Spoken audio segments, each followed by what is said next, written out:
अस्सलाम वालेकुम। Hello. Am I audible? मेरी आवाज़ आ रही है सही आप लोगों को? वालेकुम सलाम सर। Yes sir. शुक्रिया। शुरू करते हैं। आज का सेशन हमारा ना काफ़ी शॉर्ट होगा। उसकी एक तो ये वजह कि सॉरी फ्रॉम माय साइड के थोड़ा डिले हुआ है। मुझे इमरजेंसली कहीं पे ट्रैवल करना पड़ा था और मैं अभी अभी ट्रैवल से वापस आया हूँ, तो मेरी आज थोड़ी तबीयत बेहतर नहीं है।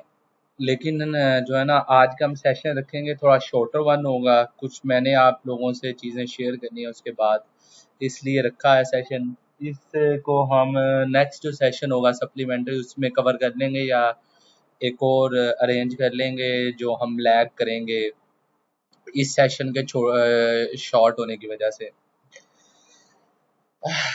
ठीक है, शुरू करते हैं। अभी हम थोड़ा डिस्कस करते हैं जहाँ पे हमने लास्ट टाइम छोड़ा था। जहाँ तक थोड़ा सा मैं आपको एक्सप्लेन कर देता हूँ।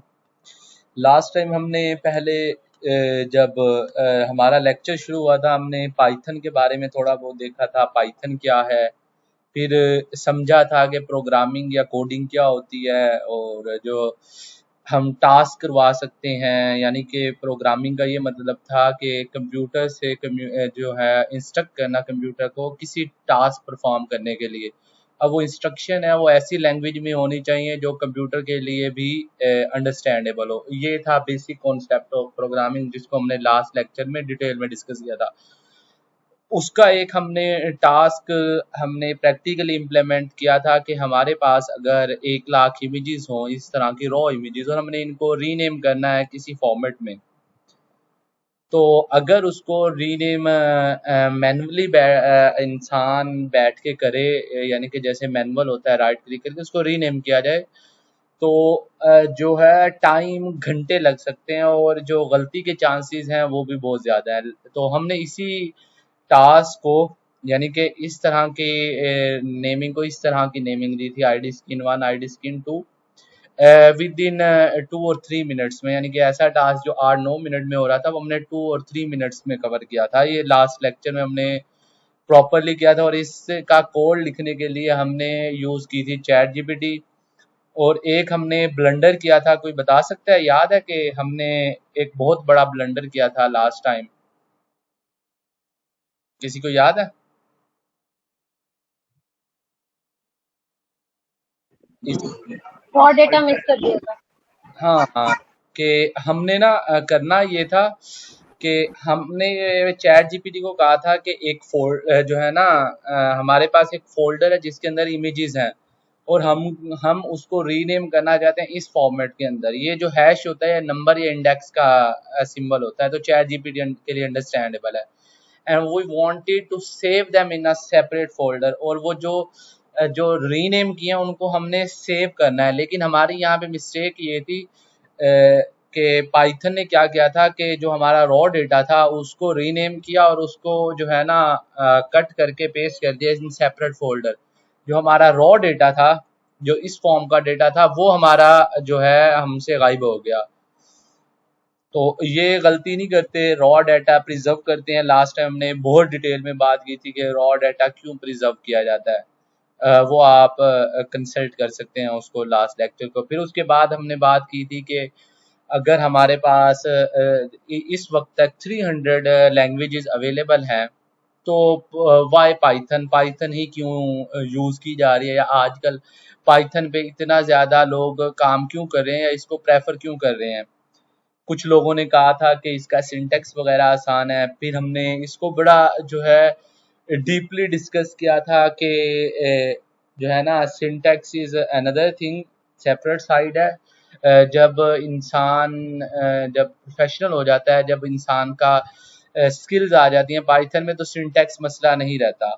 उसके बाद हमने फिर एक्चुअल रीजंस डिस्कस की थी कि पाइथन हम क्यों यूटिलाइज करते हैं। तो हमने ये देखा था कि पाइथन की यूजेबिलिटी बहुत ज़्यादा है, यानी कि आप एक सिंगल लैंग्वेज सीख लेंगे तो मल्टीपल टास्क कर सकते हैं in the domain of CS, computer science, software engineering. जैसे आप एआई के रिलेटेड काम कर सकते हैं, data analytics, data visualisation, computer, हमने मल्टीपल एप्लीकेशंस देखी थी। उसके बाद फिर हमने कवर की थी कि पाइथन में एक सिर्फ यूजेबिलिटी नहीं है, इसमें रिच रिसोर्सेज अवेलेबल है। यानी कि आपने कोई टास्क परफॉर्म करना है तो पाइथन में बहुत ज़्यादा रिसोर्सेज अवेलेबल है। आपको लंबे लंबे कोड लिखने की ज़रूरत नहीं पड़ती, जस्ट आप 1 लाइन ऑफ कोड लिखते हो और 2 और 3 लाइन्स ऑफ कोड में आपका काम हो जाता है इजीली। फिर हमने डिस्कस किया था कि आर्टिफिशियल इंटेलिजेंस के लिए कौन कौन सी लाइब्रेरीज हैं। हमने टेंसर फ्लो को डिस्कस किया था, पाई टॉर्च किया था, फिर मशीन लर्निंग के लिए लाइब्रेरी थी, साइकिल लर्न किया था, फिर केरास को भी डिस्कस किया था कि ये जो है टेंसर फ्लो के ऊपर बिल्ड की गई एक सब लाइब्रेरी है।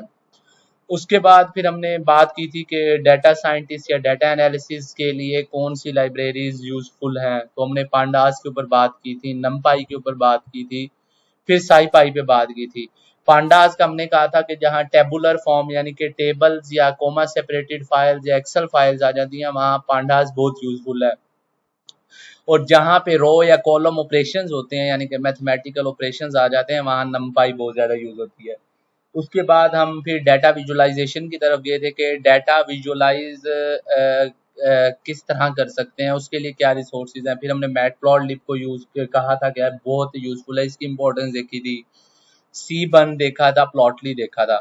उसके बाद कंप्यूटर विजन की तरफ आए थे। कंप्यूटर विजन को हमने शॉर्टली कहा था कि जिस तरह एआई का मतलब है कि एक मशीन को सोचने की सलाहियत देना, कंप्यूटर विजन का मतलब है कि किसी कंप्यूटर को इंसान की तरह देखने की सलाहियत देना। उसमें हमने टेस्ला को भी डिस्कस किया है, वेमो जो आजकल जो है बड़ा सेल्फ ड्राइविंग कैब्स हैं बड़ी, उनको डिस्कस किया था। उसके अलावा काफ़ी एप्लीकेशंस देखी थी, उनके लिए ओपन सीवी कहा था। इसके लिए हमने कहा था कि हम एक स्पेशली एक सेशन अरेंज करेंगे जिसमें सिर्फ हम ओपन सीवी ही को लर्न करेंगे। फिर साइकेट इमेज के बारे में डिस्कस किया था, फिर पिलो के बारे में बात की थी, फिर इमेज एआई के बारे में बात की थी कि इमेज एआई जो है टेंसर फ्लो के ऊपर बिल्ड की गई एक सब लाइब्रेरी है, और फास्ट एआई जो है पाईटॉर्च के ऊपर बिल्ड की गई एक सब लाइब्रेरी है। उसके बाद हम आए थे मेडिकल इमेजिंग की तरफ। तो मेडिकल इमेजिंग में कितने क्या वास्ट ऑफ रिसोर्सेज हैं।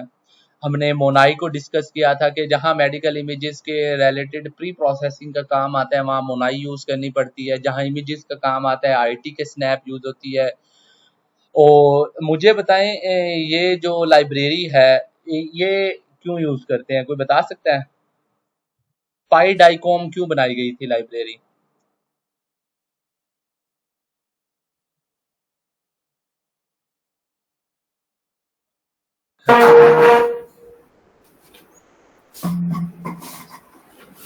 किसको याद नहीं है कि पाई डाइकॉम क्यों बनाई गई थी लाइब्रेरी?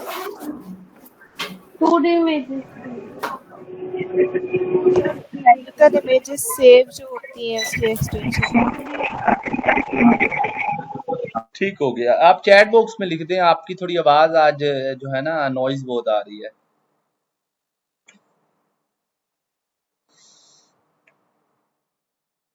हाँ, मेडिकल इमेजिंग तो है, मैं ये पूछ रहा हूँ पाई डाइकॉम बनाई क्यों गई थी? नॉर्मल जो इमेजिंग की लाइब्रेरीज हैं वो क्यों वर्क नहीं कर रही थी मेडिकल इमेजिंग के केस में?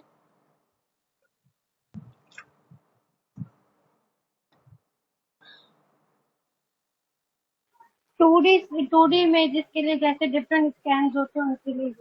हाँ, मैं थोड़ा सा एक्सप्लेन करता हूँ। जो मेडिकल इमेजिंग होती हैं उनकी जो एक्सटेंशन है वो डाइकॉम है, यानी कि वो नॉर्मल एक्सटेंशन नहीं होती जैसे जेपीजे होती है।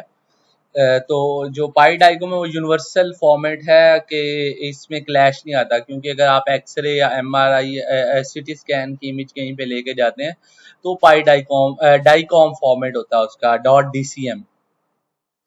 तो इसके लिए था पाई डाइकॉम बनाई गई थी डाइकॉम फाइल्स को हैंडल करने के लिए। फिर हमने डिस्कस किया था कि जब मल्टीपल 2D इमेजेस को एक दूसरे के ऊपर स्टैक किया जाता है तो 3D इमेज बनती है, और 3D इमेज जो मेडिकल होती है उसके जो फॉर्मेट होता है वो निफ्टी होता है, और निफ्टी फाइल के लिए निबाबेल है। उसके बाद डाइकॉम टू निफ्टी होता है कि ये कन्वर्जन के लिए यूज होती है कि डाइकॉम फाइल्स को निफ्टी फाइल्स में कन्वर्ट करना हो तो ये लाइब्रेरी है। फिर 3D स्लाइसर और आईटी के स्नैक के बारे में बात की थी कि ये सॉफ्टवेयर है मेडिकल इमेजिंग में यूज होते हैं।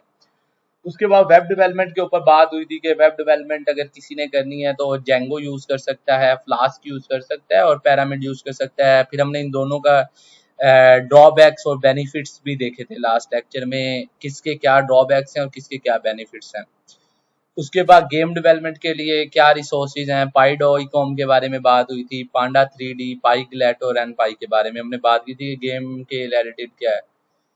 फिर उसके बारे में आया था कि डेस्कटॉप एप्लीकेशन डेवलपमेंट, यानी कि जो पीसी में एप्लीकेशंस चल रही होती हैं तो उसके लिए कौन सी लाइब्रेरीज हैं। तो हमने कहा था कि टीक इंटर है जो मशहूर ज़माना है, और हम भी इसको यूटिलाइज करेंगे in some of our project to make projects UI beautiful, यानी कि यूआई को थोड़ा इंटरेक्टिव बनाने के लिए हम टेक इंटर को यूज़ करेंगे। फिर पाई क्यूटी थी, केवाई थी। उसके बाद फिर हम आए थे कि इतनी ज़्यादा जो लाइब्रेरीज थी इनको इंस्टॉल कैसे कर सकते हैं। तो हमने सबने इंस्टॉल भी की थी। जो इसकी सिंपली एक्सटेंशन थी पिप इंस्टॉल टेंसरफ्लो, यानी कि अगर आप वीएस कोड में है या पाई चार्म में है तो आप पिप इंस्टॉल टेंसरफ्लो यूज़ करेंगे। जुपिटर नोटबुक या गूगल कोलैब में है तो एक्सक्लेमेटरी मार्क पिप इंस्टॉल टेंसरफ्लो। और अगर आपने अगर इस कमांड को यूज़ करेंगे तो आपके पास लेटेस्ट वर्जन डाउनलोड होगा या स्टेबल वर्जन डाउनलोड होगा। लेकिन अगर आपने कोई स्पेसिफिक वर्जन डाउनलोड करना है तो उसका फॉर्मेट ये था कि आपने टेंसरफ्लो लिखना है और इक्वल फिर उस वर्जन का एग्जैक्ट बताना है कि 2.4.1 वर्जन हम जो है ना डाउनलोड करने वाले हैं। उसके बाद हमने प्रिंट स्टेटमेंट को देखा था। उसके बाद वेरिएबल्स के ऊपर बात हुई थी कि वेरिएबल्स क्या होते हैं। तो हमने डिस्कस किया था कि variables is some type of container जिसके अंदर हम कुछ स्टोर कर सकते हैं और उस कंटेनर का कोई नाम होगा और वो मेमोरी में कोई स्पेस लेगा। तो इसके ऊपर हमने बहुत डिटेल में बात की थी। और ये जो वेरिएबल्स हैं ये डिफरेंट टाइप के हो सकते हैं। तो हमने फिर कुछ डेटा टाइप्स डिस्कस की थी, जैसा कि अगर हमारे पास होल नंबर्स हों तो हमारे पास इंटीजर आता है, जहाँ पे हमारे पास फ्रैक्शन या फिर इशारिया या डेसिमल के नंबर्स आते हैं वो हमारे पास फ्लोट होते हैं। और अगर हमारे पास टेक्स्ट टाइप ऑफ डाटा हो वो हमारे पास स्ट्रिंग होती है। और एक और हमने बात की थी कि डबल इन्वर्टेड कोमास या सिंगल इन्वर्टेड कोमास के अंदर हमारे पास ऑलवेज स्ट्रिंग होती है। फिर हमने बूलियन और ट्रू और फॉल्स के बारे में भी बात की थी कि ये बूलियन वेरिएबल्स होते हैं।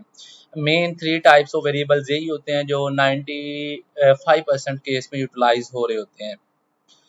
उसके बाद हमने इनपुट कमांड के बारे में बात की थी कि इनपुट कमांड क्या होती है।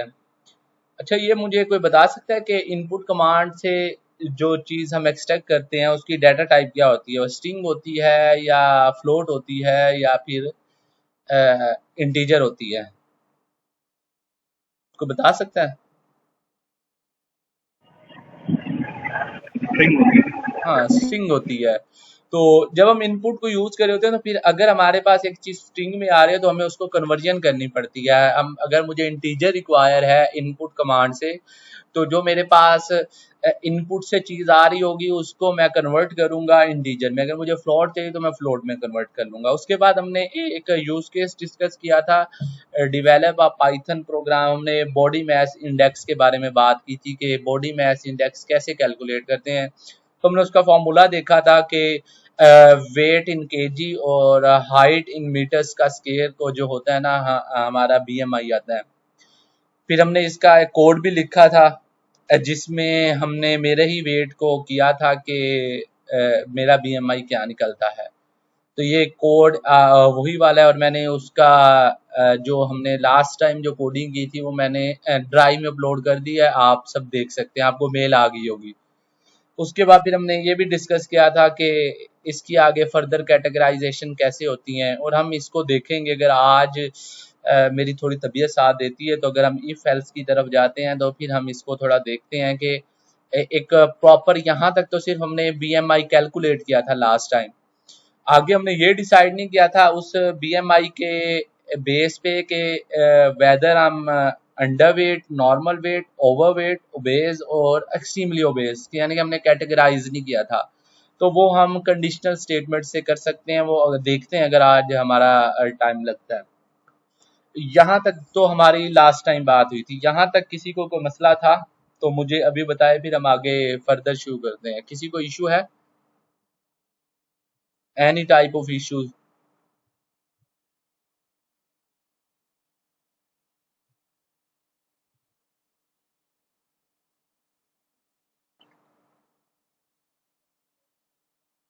किसी को कोई इशू नहीं है?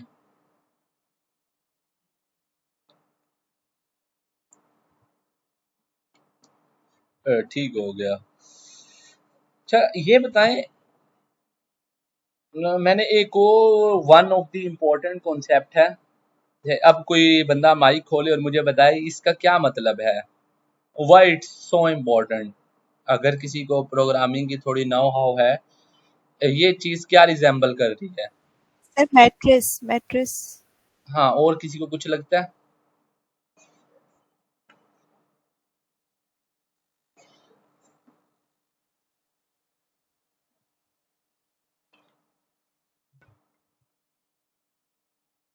हेलो, किसी को इसको देख के कुछ याद नहीं आता? सर अरेज भी हो सकता है हाँ, जो डाटा स्टोर करती है। और किसी को?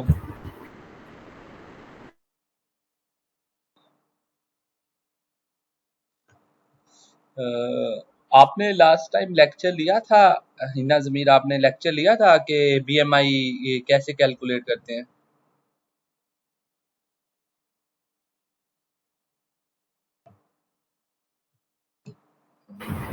यस सर, लिया था। नहीं, ये एक स्टूडेंट हैं जिन्हें बीएमआई फार्मूला बनाने की नहीं समझ आई। चलो इसको डिस्कस करते हैं। जैसे जैसे हम डिफरेंट फार्मूलाज को इम्प्लीमेंट करेंगे तो आपको आहिस्ता आहिस्ता समझ आ जाएगी कि फार्मूला की कितनी इंपॉर्टेंस होती है और उसको पाइथन में लिखना कैसे है। और कुछ चीज़ें ये भी होती हैं कि मैंने उस दिन भी आपसे बात की थी, it's a era of open knowledge. ये एक ऐसा दौर है जो ना ओपन नॉलेज है, आप जिससे प्रॉम्प्ट देते हैं और आपके पास एक अलग दुनिया आ जाती है, पूरे के पूरे फील्ड्स ओपन हो जाती हैं। थोड़ा बहुत आप लोग चैट जीपीटी यूटिलाइज करें, इट्स यूँ समझें कि it's a blessing for all of us. हम जैसे लोगों के लिए चैट जीपीटी और चैट बोट्स ब्लेसिंग है, तो इसको थोड़ा यूटिलाइज करें, थोड़ा उनसे भी समझने की कोशिश करें। मैंने कई कोर्सेज जो हैं चैट जीपीटी से ही अ, पढ़ पढ़ के क्लियर किए हैं, उसको फिर आगे देखते हैं। नहीं तो मैं आपको समझा दूंगा कि ये चीज़ें कैसे होती हैं, वो इशू नहीं है। अभी इसको ना मैं आप ना सिंपली एक बात बताऊं, पहले ना हमारे पास एक वेरिएबल था कि हमारे पास एक ही हमारे पास कोई जो समझ लें कि बर्तन था या एक कंटेनर था जिसके अंदर हम कोई चीज़ स्टोर कर सकते थे। लेकिन अभी ये देखें, हम जब बात करते हैं एआई की, तो एआई में हमारे पास जो डाटा सेट होता है ना, तो वहाँ पे जो डाटा पॉइंट्स होते हैं वो इन मिलियंस होते हैं। चलो मिलियंस में नहीं भी आते तो इन थाउजेंड्स होते हैं, यानी कि अगर आपके पास 7,000 इमेजेस हैं तो आपको उसे एक वेरिएबल के अंदर स्टोर करना डिफिकल्ट हो जाएगा। अब 7,000 इमेजेस हैं, जब इमेजेस को हम फर्दर ब्रेक डाउन करेंगे तो उसके अंदर से अब डिपेंड करता है, अगर हमारे पास तो 200 बाय 200 की इमेज है, यानी कि 200 बाय 200 की इमेज है, तो हमारे पास 40,000 फर्दर पॉइंट्स आएंगे। तो इतने बड़े डाटा को, फिर ये तो सिर्फ एक इमेज की बात है, अगर हमारे पास 1000 इमेजेस हैं तो हमारे पास डाटा स्टोर करने में एक वेरिएबल में स्टोर करना मुश्किल हो जाता है। और अगर हम उसको एक इमेज को एक वेरिएबल में स्टोर करते हैं तो यानी कि 1000 वेरिएबल्स, तो उसको डील करना बहुत मुश्किल हो जाता है। अब हमारे पास सीन ये होता है कि जब हम एआई की बात करते हैं ना, तो हम डाटा स्प्लिट करते हैं कि 70% डाटा हम यूज करते हैं फॉर ट्रेनिंग। मैं ये अभी आपको ये कोई जो है ना फंडामेंटल रूल नहीं है, ये डिपेंड करता है according to the quantity of data, मेरे पास डाटा कितना है। यूजुअली ये होता है कि हम 70% ट्रेनिंग के लिए रखते हैं, 20% टेस्टिंग के लिए और 10% वैलिडेशन के लिए। तो अगर हमारे पास 1000 वेरिएबल्स हैं तो इस तरह ब्रेक डाउन भी डिफिकल्ट हो जाती है। तो पाइथन में कॉन्सेप्ट आता है कि कोई एक बड़ा कंटेनर हो जिसके अंदर सब कंटेनर्स हो। जैसे अभी ये एक बहुत बड़ा कंटेनर है जिसके अंदर सब कंटेनर्स हैं, तो अब इनके अंदर हम अपना डाटा स्टोर कर सकते हैं। आपको क्या लगता है कि ये वैसे है क्या चीज़? सिंपली किसी ने ये इस तरह की कोई चीज़ देखी है घरों में? Jewellery box. आपकी आवाज नहीं आई सही मुझे।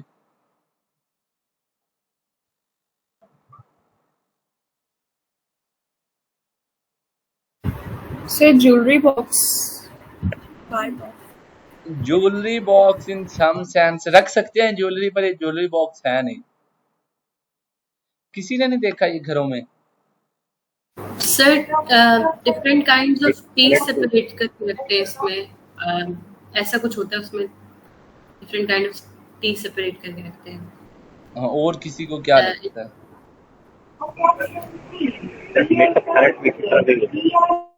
सिंपली मैं बताता हूँ ये क्या चीज़ है। ये सिंपली मसाला दानी है। यानी कि इसके अंदर ना डिफरेंट स्पाइसेस यानी कि नमक, मिर्चें, गरम मसाला, इसको अलग अलग करके रखते हैं, इसके अंदर रखते हैं। तो अब आपको इससे क्या अंदाजा होता है कि ये क्या चीज़ हो सकती है कि एक ऐसा कंटेनर जिसके अंदर हम डिफरेंट टाइप ऑफ चीज़ें रख सकें। यानी कि एक एक तो ये होता है ना कि एक कंटेनर हो जिसके अंदर सिर्फ नमक ही आएगा, नमक के अलावा हम इसमें कुछ फिल नहीं कर सकते। वो भी है एक कंटेनर, वो एक वन टाइप ऑफ कंटेनर है कि जिसमें सिर्फ सिंगल टाइप ऑफ डाटा ही आता है। लेकिन ये एक ऐसा कंटेनर है जिसके अंदर आप डिफरेंट टाइप ऑफ स्पाइसेस रख सकते हैं, नमक रख सकते हैं, मिर्चें रख सकते हैं। तो अगर आप इसको अपने हमारे एआई की तरफ लेके आते हैं या प्रोग्रामिंग की तरफ लेके आ सकते हैं, तो हम एक में इंटीजर रख सकते हैं, दूसरे में हम फ्लोट रख सकते हैं, तीसरे में हम कोई बुलियन वेरिएबल रख सकते हैं, यहाँ हम कोई करैक्टर रख सकते हैं, यहाँ कोई स्ट्रिंग आ सकती है।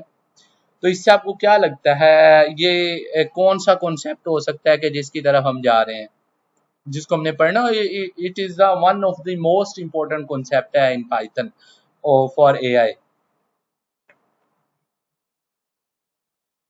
Data sorting. नहीं, डाटा सॉर्टिंग इसके इस डाटा के ऊपर टेक्निक लगती है।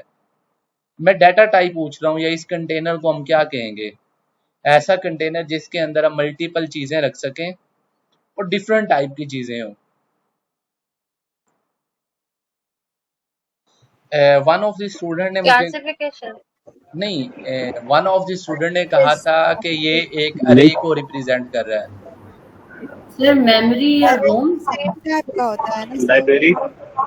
नहीं, अभी ये देखे ना, एक वेरिएबल था ना पहले, एक वेरिएबल या एक इंटीजर का एक मैंने वेरिएबल बनाया ए, उसके अंदर सिर्फ सिंगल वैल्यू हो रही थी, एक सिंगल वैल्यू ही स्टोर हो रही थी। ये एक ऐसा चीज है जिसके अंदर मल्टीपल आप चीजें स्टोर कर सकते हैं और उनकी टाइप डिफरेंट हो सकती है। वो इंटीजर हो सकता है, वो एक में इंटीजर हो सकता है, एक में फ्लोट बैठा हो सकता है, एक में इवन आपके पास यहाँ करैक्टर हो सकता है, स्ट्रिंग हो सकता है, कोई भी डाटा टाइप यहाँ पे रख सकते हैं हम। और ये एक सिंगल चीज के अंदर बंद होगा, एक सिंगल कंटेनर होगा। अब एक जो है, वन ऑफ द स्टूडेंट ने मुझे पहले कहा था कि इसको देख के हमें अरे नजर आ रही है। अरे भी एक ऐसी चीज है कि जिसके अंदर हम मल्टीपल चीजें रख सकते हैं, मल्टीपल वेरिएबल्स उसके अंदर आ सकते हैं एक सिंगल कंटेनर के अंदर। अब अरे और इसमें थोड़ा डिफरेंस है। अरे की ना दो टाइप्स होती हैं। मैं on the base of similarity और dissimilarity, on the type of data similarity और डिसिमिलैरिटी की बात कर रहा हूँ। अगर आपके अरे के अंदर सेम टाइप ऑफ डाटा आ सकता है, यानी कि अगर एक आपने अरे बनाई है उसके अंदर सिर्फ इंटीजर ही स्टोर होंगे, यानी कि उसके अगर ये कंटेनर है इसके अंदर नमक के अलावा आप कुछ स्टोर नहीं कर सकते, तो ये हो जाएगी होमोजीनियस अरे। और इसकी one of the best example है नमपाई अरे। जो नमपाई अरे होती है वो होमोजीनियस होती है, यानी कि इसके अंदर सिर्फ सिंगल टाइप ऑफ डाटा आ सकता है, डिफरेंट टाइप ऑफ डाटा आप इसके अंदर नहीं रख सकते। उसके अलावा एक होती है हेट्रोजीनियस अरे। हेट्रोजीनियस अरे ये होती है कि जिसके अंदर आप डिफरेंट टाइप ऑफ डाटा रख सकते हैं, यानी कि उसके अंदर आप इसी के अंदर आप इंटीजर रख सकते हैं, आप इसी के अंदर आप फ्लोट रख सकते हैं, स्ट्रिंग रखी जा सकती है, करैक्टर रखा जा सकता है, बुलियन वेरिएबल रखा जा सकता है। तो अब मुझे बताएं कि इस heterogeneous type of arrays Python में कौन सी हैं? किसी को कुछ अंदाजा है?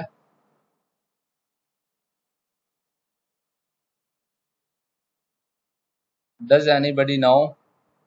जैसे होमोजीनियस है ना, तो वो नम पाई अरेज होती हैं। मैं हमने पहले नम पाई की बात की है, तो आगे चलेंगे तो नम पाई की भी आगे बातें आएंगी।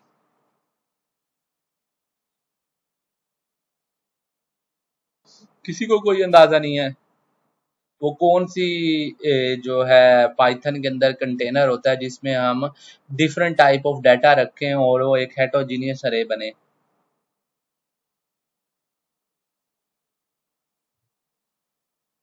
Okay, let's explore. एक्चुअली हमने ना, मैं आपको बताऊं, Python is not an tough language. Python tough नहीं है। जो लैंग्वेज होती है ना, प्रोग्रामिंग लैंग्वेज, इसमें बेसिक कॉन्सेप्ट्स देखे जाते हैं। देखना ये होता है कि हमारे यूजेबिलिटी कहाँ पे, हमें कौन सी चीज रिक्वायर्ड है। मैंने अभी आपको बात की है कि ये one of the most important container है in Python for use of AI.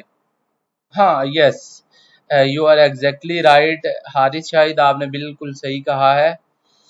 इसको भी हम आगे देखते हैं जो आपने कहा है। अब इसको हम देख सकते हैं कि एक डाटा टाइप है लिस्ट। लिस्ट के अंदर आप डिफरेंट टाइप ऑफ जो है वेरिएबल्स रख सकते हैं या डाटा टाइप्स रख सकते हैं। फॉर एग्जांपल, अब एक अगर मैं यहाँ पे, हमारे पास वही कंटेनर था, इसके अंदर डिफरेंट टाइप ऑफ स्पाइसेस रखे हुए हैं। अगर आप देखेंगे तो मुझे भी नहीं पता ये स्पाइसेस क्या है, लेकिन डिफरेंट टाइप ऑफ स्पाइसेस हैं, नमक हैं, मिर्चें हैं। I don't know what these things are, but these are different type of spices. अब मैं इसको एज अ मैथमेटिकली जब मैं देखता हूँ तो ये एक लिस्ट है। लिस्ट के अंदर अब ये जो, अब मुझे आप में से कोई बंदा माइक ऑन करिए, 20 जो है इसकी डाटा टाइप क्या है? 20 जो स्टोर किया हुआ है इसकी डाटा टाइप क्या है? इंटीजर, और जैसा क्या है? जैसा। स्ट्रिंग, और ये क्या है? फ्लोट, और ये Float. क्या है? List. अभी एक और बात बताऊं, ये भी वन ऑफ दी, अब ये ना एक लिस्ट है। लिस्ट के अंदर हम different type of data types को स्टोर कर रहे हैं, तो इसका मतलब है कि ये हेट्रोजीनियस हो गई। हेट्रोजीनियस को मैंने पहले भी किया, list contain data of different types, simply बात हो गई। उसके बाद दूसरी जो बात होती है कि एक लिस्ट के अंदर हम लिस्ट को भी स्टोर कर सकते हैं, लिस्ट के अंदर लिस्ट भी आ सकती है। अब ये जो लिस्ट होती है ना, ये एक ऑर्डर्ड होती है। ये सबसे मोस्ट इम्पोर्टेंट कॉन्सेप्ट है जिसको हम यूटिलाइज कर रहे होते हैं इन एआई, या हम अपना डाटा जब मैनिपुलेट कर रहे होते हैं, तो ये ऑर्डर्ड का, लिस्ट के ऑर्डर्ड होने का हमें बहुत फायदा होता है, जो डिक्शनरी वगैरह में नहीं होता, या और काफी डाटा टाइप्स हैं जो ऑर्डर्ड नहीं होती। अभी कभी आपने कोई टेबल देखी है? हेलो, कभी किसी ने Yes, sir. एक्सेल फाइल बनाई है? तो इंडेक्स का कॉन्सेप्ट होता है एक।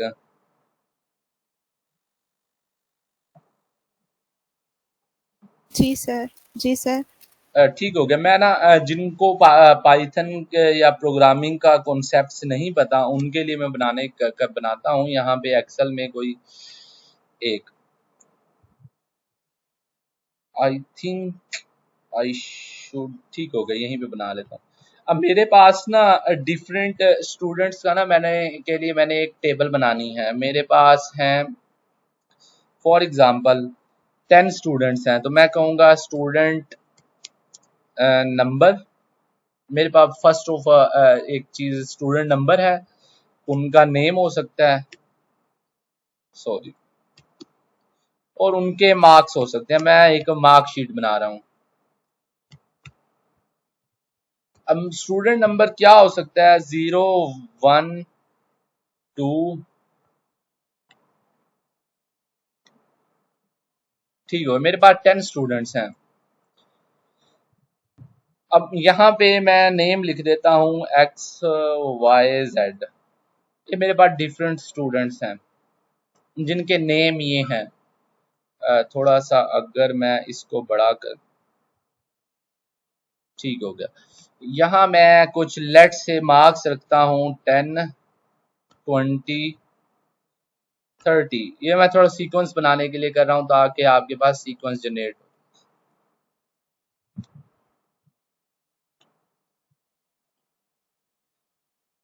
अब ये देखें, हर एक स्टूडेंट है ना, अगर आप डाटा कोई भी अगर आपके पास टेबल होती है, टेबल के अंदर हमेशा जो एक एंट्री होता है उसका नंबर जरूर रखा जाता है।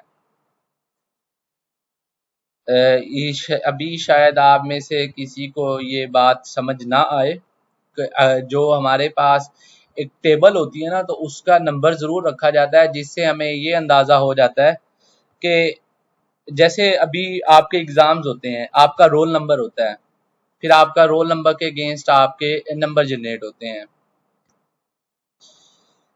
तो इसको ना हम करते हैं डिस्कस। अब ये देखिए मेरे पास स्टूडेंट है, अब स्टूडेंट नंबर क्या है 0। अगर मैं इनको इस चीज को लेट्स सपोज आप ले लें कि ये एक 2 लिस्टें हैं।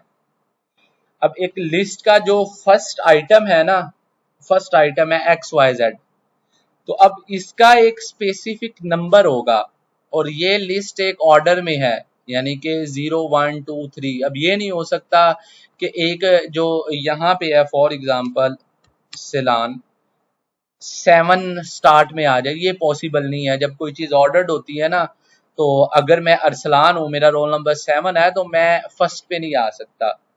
अब एक और बात होती है कि सम टाइम जो ऑर्डर होता है ना, वो 0 से स्टार्ट होता है, कहीं कहीं पे 1 से स्टार्ट होता है। पाइथन में ऑर्डर 0 से स्टार्ट होता है। अब आप बता सकते हैं कि इसको देख के मेरे पास कितने स्टूडेंट्स हैं यहाँ?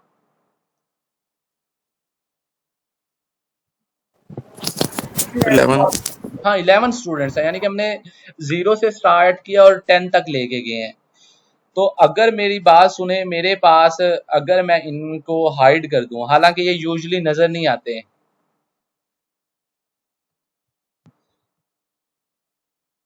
ये इसको ना मैं हाइड कर देता हूं। अब मैंने अरसलान के मार्क्स निकालने हैं, तो मैं कैसे फाइंड कर सकता हूं? मैंने ये रिजल्ट फाइंड करना है एक लिस्ट के अंदर से।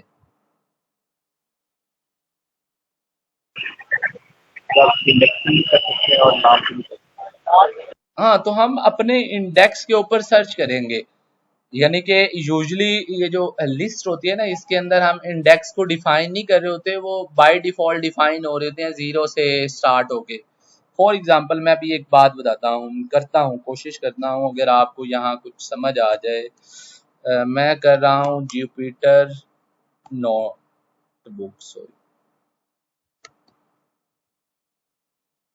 ये चीज आपने समझनी है, ये लिस्ट के ऊपर हम अपने 1-1 लाख इमेजेस का डाटा सेट हम एक लिस्ट के अंदर स्टोर कर रहे होते हैं और उसके इंडेक्स के ऊपर हम अपने ऑपरेशंस परफॉर्म कर रहे होते हैं।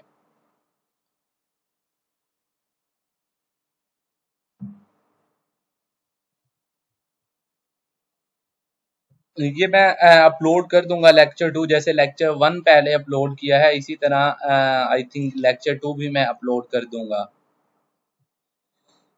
तो आप इसको गूगल कोलैब पे कर सकते हैं। मैं इस पे इसलिए करता हूँ कि थोड़ा काम स्पीड में हो जाता है और मेरे इंटरनेट पे थोड़ा जो है ना बर्डन नहीं आता। मैं इसको रीनेम कर रहा हूँ लेक्चर 2, इट्स सप्लीमेंट्री लेक्चर 2। ये रीनेम हो गया। अब हम कॉन्सेप्ट पढ़ रहे थे लिस्ट का, मैं इसको कोड की बजाय कर देता हूँ हेडिंग। अब मेरे पास ना एक मैं लिस्ट डिफाइन कर रहा हूँ, a is equal to list का ना। अब ये जो है ना सिंटैक्स आपको याद रखने पड़ेंगे। मेरे पास एक लिस्ट है, डबल ब्रैकेट के अंदर आपकी लिस्ट आ जाएगी। इसमें क्या सीन होगा, मैं पहला रख रहा हूँ 12, नेक्स्ट 13, नेक्स्ट 14, नेक्स्ट 17। अब ये देखिए आपको यहाँ इनका कोई इंडेक्स नजर नहीं आया कि यहाँ कोई इंडेक्स नजर आएगा। मैं फॉर एग्जांपल यहाँ पे ए को ना प्रिंट कर लेता हूँ, ये देखें। अब यहाँ पे आपको कोई इंडेक्सिंग नजर नहीं आ रही एज सीन इन द। अब पर लेकिन मैंने ये 14 को एक्सट्रैक्ट करना है यहाँ से, अब इंडेक्सिंग जो है पाइथन के अंदर बाय डिफॉल्ट होती है 0, 1, 2 एंड 3। तो अब मुझे बताएं, अगर मैंने 14 को एक्सट्रैक्ट करना है तो मुझे कौन से इंडेक्स को टारगेट करना होगा? हाँ, हसन आपने बताया।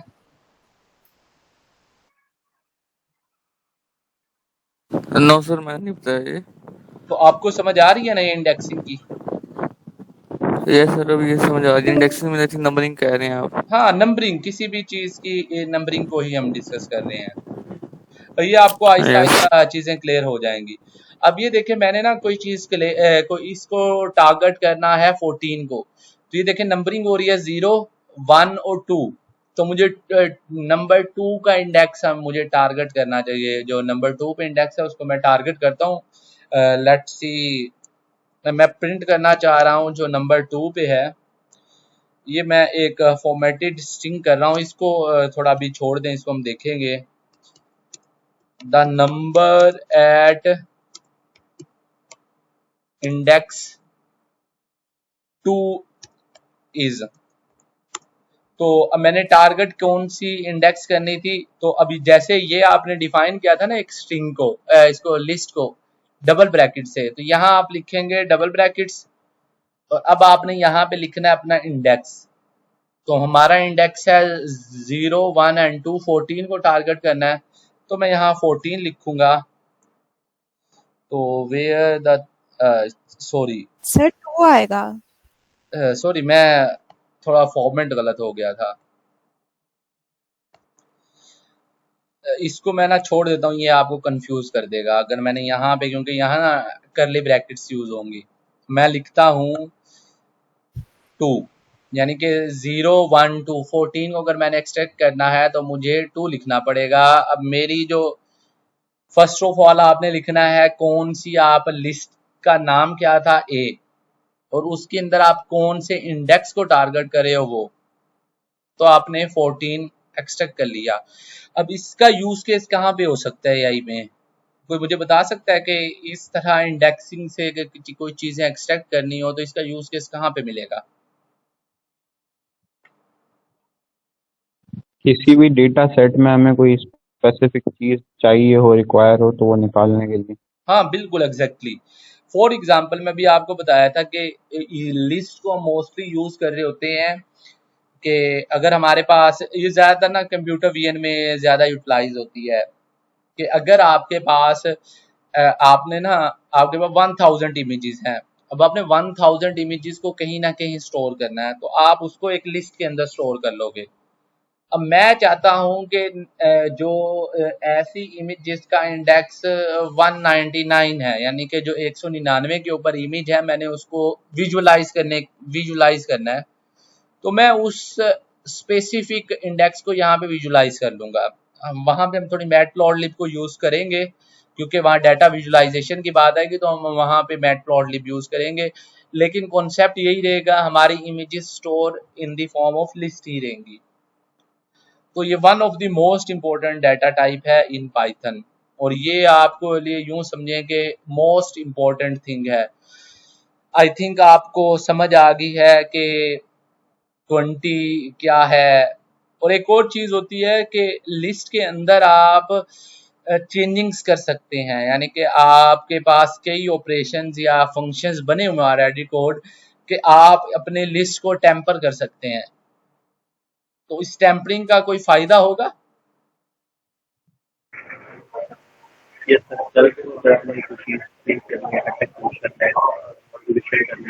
आपकी आवाज नहीं आ रही, सिर्फ नॉइज ही आ रही है। लिस्ट के जो है ना टेम्पर या म्यूटेबल होने से कोई फायदा आपको कुछ समझ आता है कि क्या फायदा हो सकता है लिस्ट को म्यूटेबल रखने से या फिर टेम्पर करने से?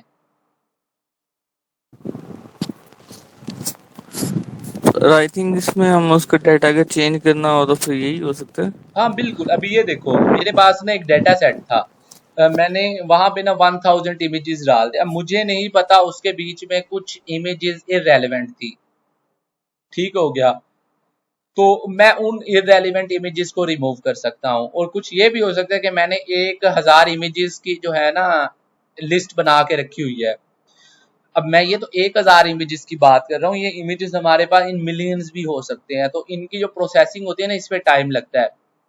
अगर मेरे पास 1 मिलियन इमेजेस की मेरे पास डाटा सेट है और मुझे कहीं से और डाटा भी मिल गया है, यानी कि मेरे लिए सूटेबल डाटा मिल गया, अगर मेरे पास जितना डाटा ज्यादा होगा उतना ज्यादा मेरा मॉडल ज्यादा एक्यूरेट होगा, तो मैं उस डाटा को भी उस लिस्ट में डालना है।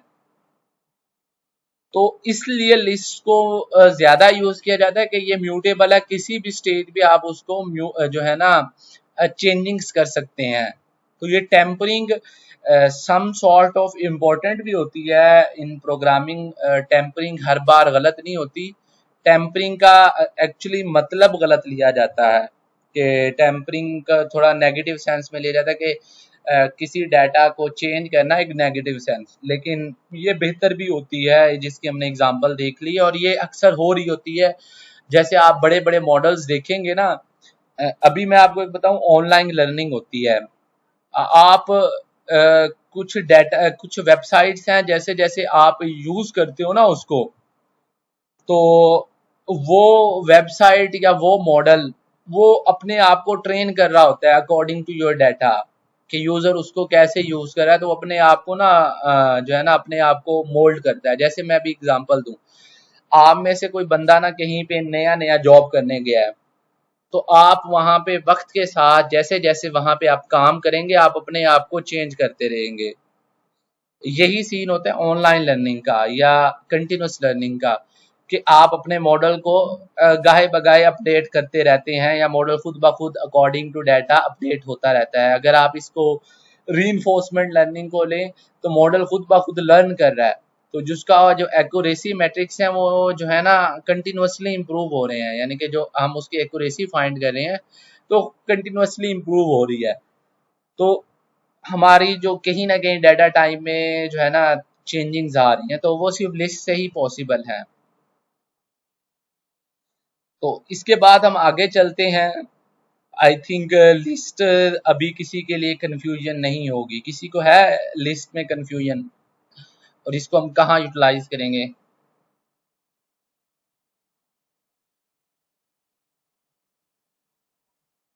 I think No, sir, all clear. ठीक हो गया, ऑल क्लियर। इसको याद रखना है कि हम इसको डाटा स्टोर करने में यूटिलाइज करेंगे। जब हम कंप्यूटर विजन के डाटाज बना रहे होंगे ना, बड़े बड़े डाटा सेट्स जो हमारे पास, एक तो हमारे पास इमेज की फॉर्म में डाटा होगा, जब हम उसको स्टोर करेंगे ना, तो हम लिस्ट के अंदर ही स्टोर करेंगे।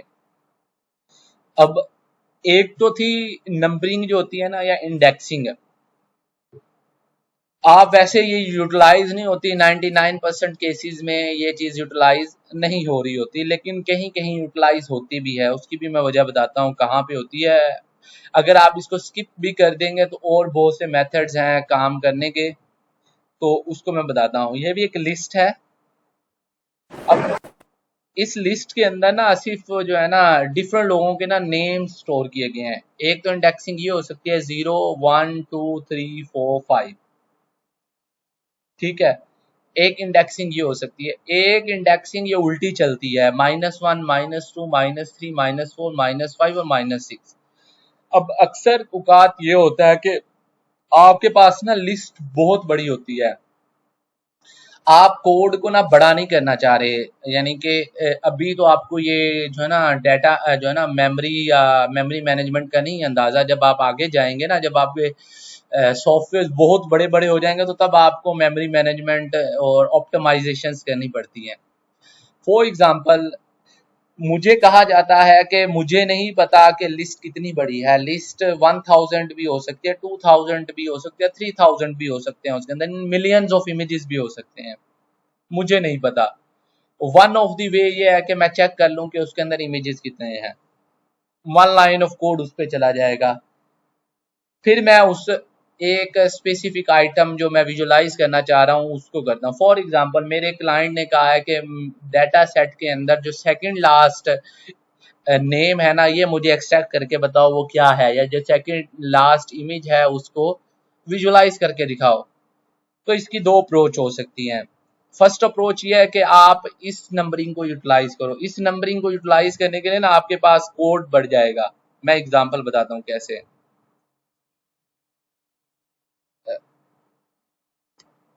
तो मेरे पास मैं एक लिस्ट बना रहा हूं जिसके अंदर मैं सॉरी ठीक हो, मैं चैट जीपीटी को कहता हूं कि मुझे make a list of 1000 strings. मैं एक बड़ी स्ट्रिंग बनाने की कोशिश कर रहा हूँ, हालांकि मुझे तो अभी पता है ना कि ये 1000 स्ट्रिंग्स हैं इसके अंदर। इसने भी उल्टा काम करके दिया, इसने भी कोड को जो है ना कॉम्प्लेक्स कर दिया है, लूप्स की तरफ चला गया है।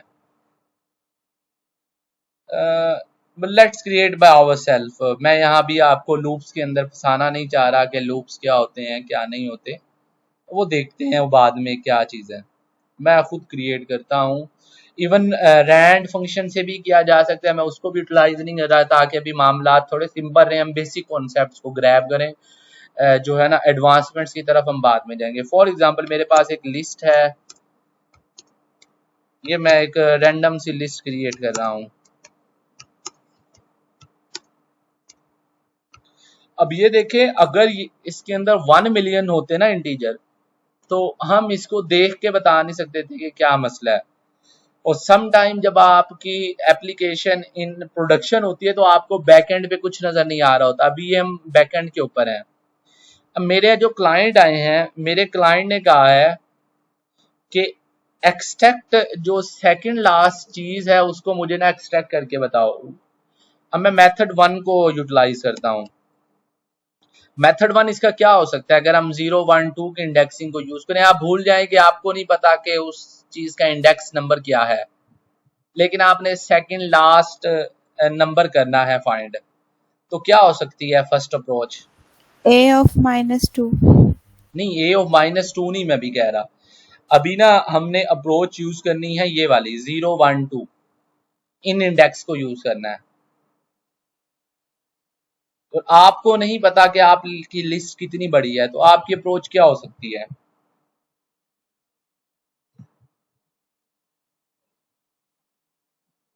सर पहले तो नंबर ऑफ एलिमेंट्स काउंट करेंगे।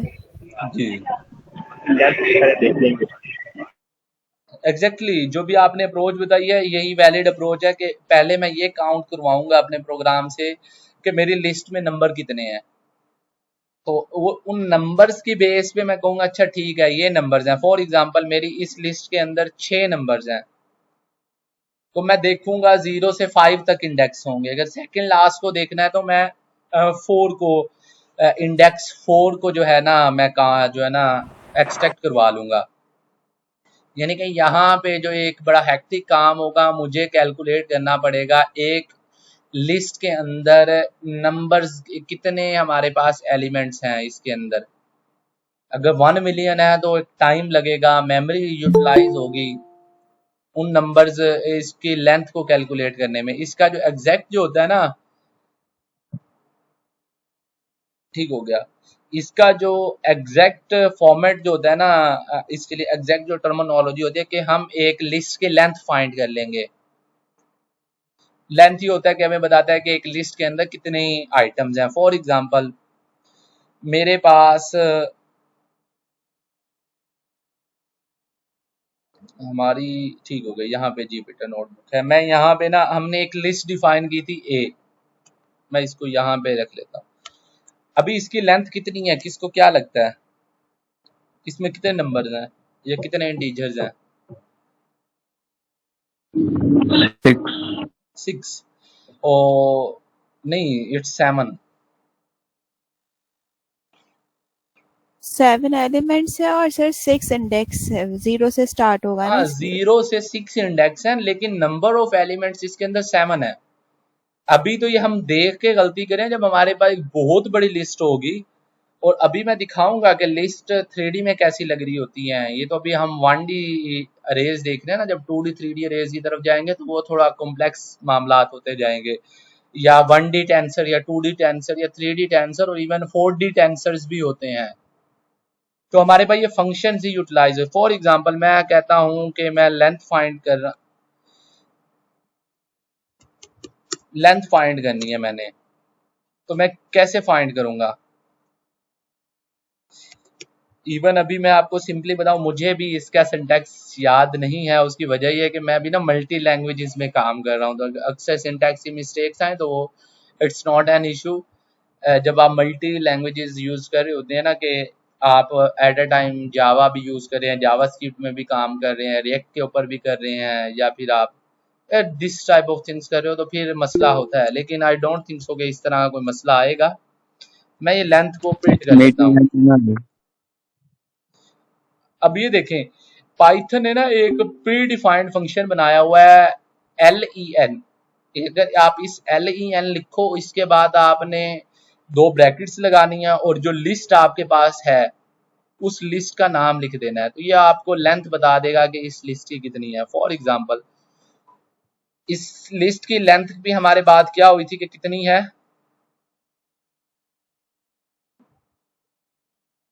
हेलो,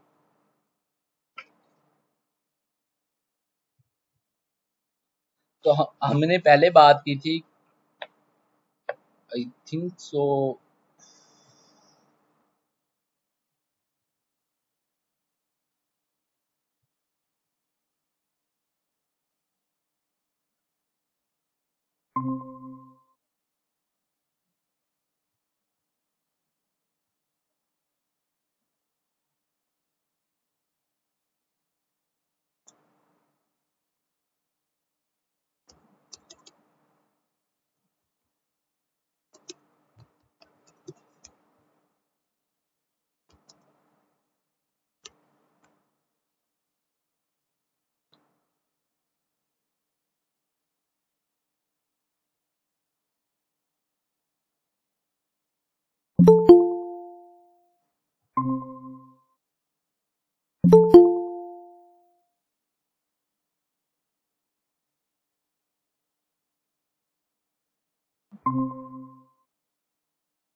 मेरी स्क्रीन शेयर हो रही है ना?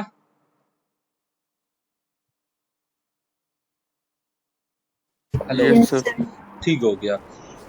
अभी हम शुरू करते हैं सिंपली। तो हमारी बात हो रही थी कि हम किस तरह ये कर सकते हैं कि हमने एक जो है ना सेकंड लास्ट आइटम को करना है। तो पाइथन के अंदर ना एक प्री डिफाइंड फंक्शन है len, और आपने फिर ये 2 ब्रैकेट्स डाले। जहां पे भी कोई फंक्शन की बात आएगी तो ये 2 ब्रैकेट्स आएंगी। फंक्शन हम नेक्स्ट लेक्चर में देखेंगे कि फंक्शंस क्या होते हैं, प्री डिफाइंड क्या होते हैं, और हम फंक्शंस क्यों डिफाइन करते हैं। ये हम आगे क्लास जो नेक्स्ट सेशन होगा उसमें डिटेल्स में देखेंगे, क्योंकि फंक्शन भी one of the most important topic है अगर आप एआई में इम्प्लीमेंटेशंस कर रहे हैं। तो अगर आप क्लासेस या और एडवांस कॉन्सेप्ट्स नहीं ग्रैब कर सकते तो आप फंक्शन ग्रैब कर लें, आपका काम हो जाएगा। आपको आई डोंट थिंक सो कि कोई आगे इशू आएगा। आपके पास प्री डिफाइंड फंक्शन है लेंथ। हमने लेंथ फाइंड करनी है अरे की। हमारे पास अरे या लिस्ट की आती ए, तो हमने यहाँ पे लिख दिया और प्रिंट करवा ली लेंथ। तो लेंथ प्रिंट होगी हमारी 7, और यही हमने पहले भी फाइंड किया था। अब ये देखें, अगर मैं पहले वाली अप्रोच देख रहा हूं कि मेरे पास अगर 7 लेंथ है तो इसका मतलब है कि इंडेक्स होने चाहिए 0 से 6। अगर मैं सेकंड लास्ट देख रहा हूं तो इंडेक्स कौन सा होगा? अगर मैंने सेकंड लास्ट आइटम को प्रिंट करना है तो इंडेक्स क्या होगा हसन? 5 सर ये इसने लेंथ बताई है, इंडेक्स बताया? लेंथ में जो टोटल नंबर बोल रहे हैं इंडेक्स बोल? इसने अभी हमें बताई है लेंथ के। हमारे पास जो स्ट्रिंग के जो हमारे पास लिस्ट है total number of length elements कितनी है। है, नंबर ऑफ एलिमेंट्स कितने हैं। अगर 7 एलिमेंट हैं तो इसकी ओके, इंडेक्सिंग कहाँ लेंथ से के अंदर कहाँ तक नंबर ऑफ होगी? एलिमेंट्स होंगे जी, तो लेंथ 0 to 6। 0 to 6। तो अगर मैंने सेकंड लास्ट एलिमेंट को एक्सट्रैक्ट करना है तो मेरे पास कौन सा इंडेक्स को मैंने एक्सट्रैक्ट करना है? 5। 5 को। 5 ये तो वो बात होगी ना कि अगर हमारी एक तो लिस्ट अभी ये छोटी सी, तो ये 5 थी तो मेरे पास 99 आ गया। अगर यही मिलियंस में होती ना तो हमारे पास एक ये अप्रोच लगे, ये हम एक्स्ट्रा कोड लिख रहे हैं, ये 2 लाइंस ऑफ कोड हमारे पास एक्स्ट्रा है। अगर हम अपनी नॉर्मल अप्रोच देखें, वैसे नॉर्मली यही अप्रोच लगाई जाती है 99% केसेस में, लेकिन 1% केसेस वो होते हैं जहाँ पे आप प्रोडक्शन में चले जाते हैं और आपका सिस्टम बिल्ड हो चुका होता है, तो आप फिर जो है ना ऑप्टिमाइजेशंस करते हैं। तो ऑप्टिमाइजेशंस में आपने देखना होता है कि कहाँ पे मेमोरी ज़्यादा यूज़ हो रही है, क्योंकि ये देखें, एक अगर वेबसाइट ऑप्टिमाइज्ड है ना तो वो जल्दी लोड होगी। अगर एक वेबसाइट ऑप्टिमाइज नहीं है तो वो लोड नहीं होगी आसानी से। अगर आपने किसी भी वेबसाइट की ऑप्टिमाइजेशन देखनी हो ना, फॉर एग्जांपल ये चैट जीपीटी, आप यहाँ पे डबल क्लिक करें, यहाँ पे इंस्पेक्ट पे चले जाएं और यहाँ पे चले जाएं। आई डोंट थिंक सो, कहाँ पे थी इसकी ऑप्टिमाइजेशंस, परफॉर्मेंस, ये यहाँ पे होगी लाइट हाउस में। तो मैं अब इस जो मेरे पास ये चैट जीपीटी का एक पेज है, इसकी ऑप्टिमाइजेशन देखता हूँ कि कितना ऑप्टिमाइज्ड पेज है। अब ये जो मेरा क्रोम ब्राउजर है, ये जो चैट जीपीटी का पेज है, इसको ऑडिट कर रहा है कि ये कितना ज़्यादा ऑप्टिमाइज्ड है। अच्छी ऑप्टिमाइजेशंस इसके अंदर होंगी। जब आप कोई प्रोजेक्ट बनाते हो ना, ये देखो कोई वेबसाइट बना रहे हो तो आप कोशिश करोगे कि वो वेबसाइट जल्दी खुले, तो आपको वेबसाइट को ऑप्टिमाइज करना पड़ेगा। इस तरह आप अपने कोड्स को भी ऑप्टिमाइज करते हो। ये होता तब है जब आप प्रोडक्शन में चले जाते हो या आपके सिस्टम बहुत बड़े बिल्ड हो जाते हैं, तब ये चीज़ें देखी जाती हैं। नॉर्मली ये चीज़ें नहीं इतनी ज़्यादा कंसीडर की जाती। अभी ये देखें, लाइट हाउस इज गैदरिंग, ये अब सिंपली ना मुझे इसके अगेंस्ट जो है ना रिपोर्ट करके देगा। अब ये देखें, light house is now generating your report. अब ये देखें, अब इसकी परफॉर्मेंस 8% है, असेसिबिलिटी 79% है, 56% बेस्ट प्रैक्टिसेस है, और SEO search engine optimisation. Search engine optimisation का ये मतलब है कि जब आप कोई चैट जीपीटी के रिलेटेड कुछ लिखोगे ना, यानी कि आप चैट बोट्स या AI के रिलेटेड लिखोगे तो 50% चांस है कि ये शो होगा। अभी मैं आपको एक और बेस्ट वेबसाइट दिखाता हूँ, एक यूट्यूबर की वेबसाइट है, शायद आप जानते भी हों। वन ऑफ माय फेवरेट ये बंदा है। अब ये देखें, ये एक यूट्यूबर ने एक अपनी वेबसाइट बनाई हुई है। यहाँ पे आपको डिफरेंट टाइप ऑफ HTML सीख सकते हो, CSS, जावास्क्रिप्ट, C++, PHP और रिएक्ट वगैरह सीख सकते हो। अब मैं इसकी जो ऑप्टिमाइजेशन देखता हूँ इसकी वेबसाइट की, तो आप हैरान हो जाएंगे कि इसकी जो ऑप्टिमाइज्ड है वेबसाइट, ये चैट जीपीटी से ज़्यादा ऑप्टिमाइज्ड वेबसाइट होगी। आपको ऑप्टिमाइजेशन समझ आ रही है ना? हेलो, नहीं सर, ये आप क्यों बता रहे हैं ये ऑप्टिमाइजेशन? अभी तो हम वो लिस्ट कर रहे थे, फिर मैं थोड़ा डिस्कनेक्ट हो गया था तो मैं थोड़ा लेक्चर मिस हो गया। एक्चुअली मैं ये बता रहा था इन्हें कि जो जब आप ना जब कोड लिखते हैं तो आपके कोड्स एफिशिएंट होने चाहिए। अभी मैं मेमोरी मैनेजमेंट आपको मैंने नहीं बताई, जब आप सिस्टम्स बिल्ड करेंगे ना तब आपको मेमोरी मैनेजमेंट के ना जो है ना चीज़ें समझ आएंगी। मसला ये होता है कि जब आप कोई बड़ी चीज़ बिल्ड कर रहे होते हैं ना, अब ये देखें अगर मैं ये अप्रोच लगाऊंगा ना, जो 99% ऑफ द लोग यही अप्रोच लगाते हैं, किसी एक स्पेसिफिक नंबर को एक्सट्रैक्ट करने के लिए ऐसी स्ट्रिंग में से जिसकी लेंथ फाइंड हमें नहीं पता, तो हमें लेंथ फाइंड करनी पड़ती है एक फंक्शन लगा के। तो ये एक एक्स्ट्रा मेमोरी यूज हुई है, लेंथ कहीं ना कहीं तो जाके स्टोर हुई है ना मेमोरी में। तो ये जो 2 नंबर ऑफ लाइंस हैं ये एक्स्ट्रा हैं, ये हमें नहीं लिखनी चाहिए। हमें कोई और चीज ढूंढनी चाहिए जिससे हम इजीली अपना लेंथ जो है ना, अपना जो हमारा टास्क है वो परफॉर्म कर लेंगे। हम एक टास्क था कि हमने सेकंड लास्ट एलिमेंट को एक्सट्रैक्ट करना था। तो मैं फिर कहा था कि हाँ, जो बड़ी वेबसाइट्स होती है ना, तो वहाँ ऑप्टिमाइजेशन इस तरह की होती है कि ये फिजूल में कोड नहीं लिखा जाता। तो मैंने चैट जीपीटी की ऑप्टिमाइजेशन दिखाई थी कि चैट जीपीटी इतनी ज्यादा जो वेबसाइट है ऑप्टिमाइज नहीं है। तो फिर मैंने कहा था कि एक और one of the best YouTuber है कोड विद हैरी, मैंने कहा था कि मैं उसकी और चैट जीपीटी की आपको ऑप्टिमाइजेशन दिखाता हूँ, एक यूट्यूबर ने अपनी वेबसाइट को कितना ऑप्टिमाइज किया हुआ है। तो अब आपको क्या लगता है कि चैट जीपीटी की आपने ऑप्टिमाइजेशंस देखी थी और इसकी ऑप्टिमाइजेशन देखी थी, आपको क्या लगता है किसकी वेबसाइट ज्यादा बेहतर है? परफॉर्मेंस तो सर इसकी अच्छी है। हाँ, इसकी अच्छी है, जाहिर बात है। अभी ना हम वेब डेवलपमेंट नहीं कर रहे। अगर वेब डेवलपमेंट होता ना तो मैं आपको वहां पे दिखाता। अभी ये देखें, हम इनको ना वन बाय वन देखते हैं। अब ये देखें, इसकी परफॉर्मेंस जस्ट 8% है और यहाँ ये परफॉर्मेंस में 54% पे है। हालांकि वेब डेवलपमेंट में परफॉर्मेंस, एक्सेसिबिलिटी, बेस्ट प्रैक्टिसेस और मेन चीज होती है सर्च इंजन ऑप्टिमाइजेशन, कि आपकी वेबसाइट सर्च इंजन में कितनी ऊपर आ रही है, ये चीज ज्यादा मैटर करती है। तो एक यूट्यूबर ने अपनी वेबसाइट को इतना ऑप्टिमाइज किया हुआ है, इसका मतलब यह है कि इसने कहीं पे भी एक्स्ट्रा कोड नहीं लिखा हुआ, यहाँ पे कोई फजूल किस्म की मेमोरी लग रही हो, कुछ भी नहीं किया हुआ।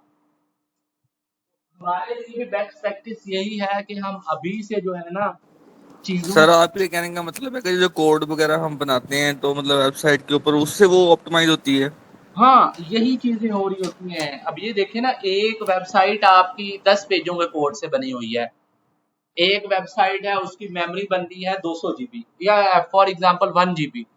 अगर सेम वेबसाइट अगर आपकी 2 या 3 एमबी के अंदर बन जाती है तो कौन सी ज्यादा ऑप्टिमाइज होगी? ऑब्वियसली जो कम मेमोरी वाली होगी। हाँ, तो कम मेमोरी मैनेजमेंट भी देखी जाती है। आपका ये देखे ना, आपकी वेबसाइट सिर्फ कोई अच्छे कंप्यूटर में नहीं खोल रहा। फॉर एग्जांपल मैं अभी यहाँ पे ना रिस्पॉन्सिवनेस देखता हूँ इस वेबसाइट की। रिस्पॉन्सिवनेस ये कहते हैं कि ये भी देखा जाता है कि आपकी वेबसाइट खोली किस मोबाइल में जा रही है। फॉर एग्जांपल अब ये पीसी में है ना, तो पीसी में ये इस तरह है। मैं इसको थोड़ा नीचे ले आता हूँ इंस्पेक्ट के पेज को।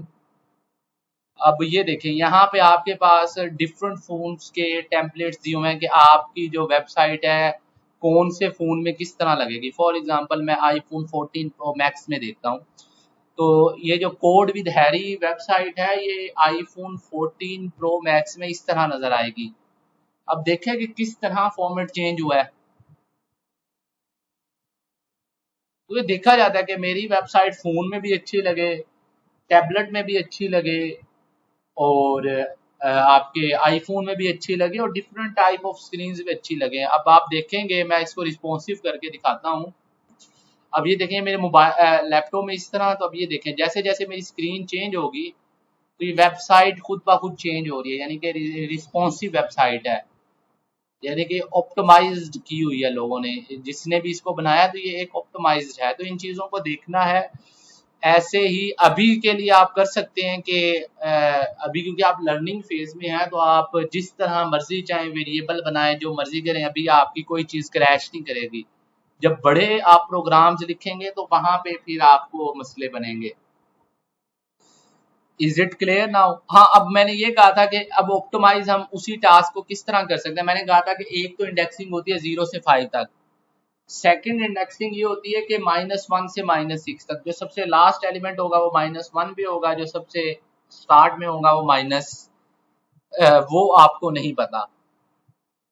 अब अगर मैंने सेकंड लास्ट एलिमेंट को एक्सट्रैक्ट करना है तो मैं किस तरह कौन से इंडेक्स को टारगेट करूंगा? हसन बताएगा।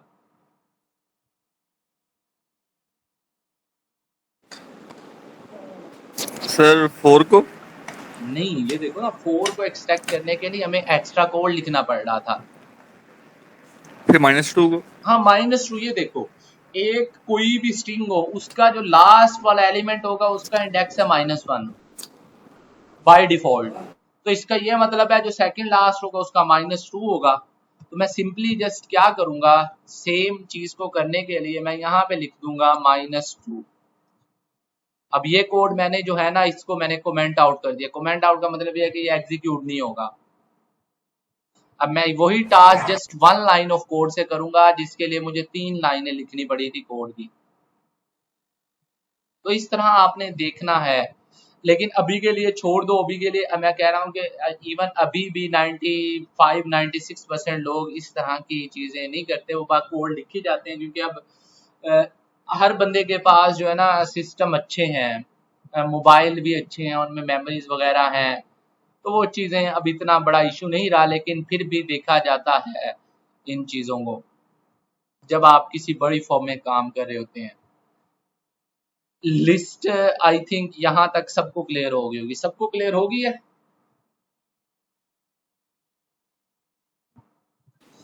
Yes sir. किसी का यस कोई सर। क्वेश्चन हो लिस्ट के बारे में? One of the important data type है जिसके लिए मैं इतना टाइम लगा रहा हूँ, नहीं तो आगे जो डाटा टाइप्स आएंगे हम उनके ऊपर टाइम नहीं स्पेंड करेंगे। मैं आपको सिंपली बता रहा हूँ, जिस चीज की हमें ज्यादा रिक्वायरमेंट होगी उस पर टाइम ज्यादा लगेगा। अब यही लिस्ट है, लिस्ट के लिए ना फंक्शंस बहुत बना दिए हैं, यानी कि आपको उसकी हेडिंग में जाने की जरूरत नहीं है कि उसके पीछे कोड क्या लिखा हुआ है, आपने जस्ट वो फंक्शन डायरेक्टली यूटिलाइज कर लेना है। फॉर एग्जाम्पल मेरे पास एक लिस्ट है, अगर मैंने उसकी लेंथ फाइंड करनी हो तो हमने कौन सा फंक्शन यूज किया अभी?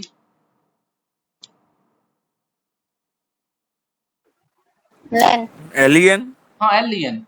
इसी तरह ना मेरे पास एक लिस्ट है, अभी ना मैं एक यूज केस आपको देता हूँ। मेरे पास एक लिस्ट है बी नहीं, मैं कर लेता हूँ मार्क्स, जिसके अंदर ना मैंने मैक्सिमम बच्चों के ना मार्क्स स्टोर किए हुए हैं। ये हो सकते हैं 1000 में, मिलियंस ऑफ स्टूडेंट्स के भी मार्क्स हो सकते हैं इसके अंदर। 12, 13, 15, 99, 100, लेट्स से 100 में से मार्क्स हैं। फिर उसके बाद आपके पास हो सकता है 78। अब ये देखें, अभी आप जब करते हो ना, जब आपका ये जब बोर्ड के मैनेजमेंट सिस्टम चल रहे होते हैं तो यहाँ पे ना आपने सबके जो है ना डाटा फीड कर दिया। अब आपने ना टॉपर्स की लिस्ट निकालनी है। मेरे पास एक स्टूडेंट के मार्क्स हैं एक लिस्ट के अंदर। अब मैंने ना टॉपर्स का फाइंड करना है कि सबसे ज्यादा नंबर किस बंदे के हैं। तो मैं किस तरह फाइंड करूंगा सबसे ज्यादा नंबर कितने हैं? तो ये तो बड़ा मुश्किल टास्क हो जाएगा ना आपके लिए कि आपके पास एक बहुत बड़ी एक लिस्ट है, 1 मिलियन स्टूडेंट्स के मार्क्स की लिस्ट है, उसमें से आपने फाइंड करना है कि सबसे ज्यादा अब की बार कितने मार्क्स मिले हैं बच्चों को, यानी कि कौन सा सबसे ज्यादा मार्क्स कितने पॉसिबल हुए हैं एक सब्जेक्ट में। तो कैसे कर सकते हैं हम?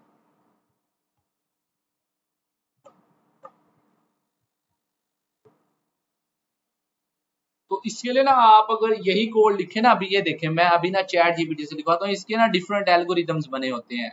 मैं इसको ऑफ करता हूँ, मैं चैट जीपीटी को कहता हूँ, hi chat GPT, I have list of students marks and I wanted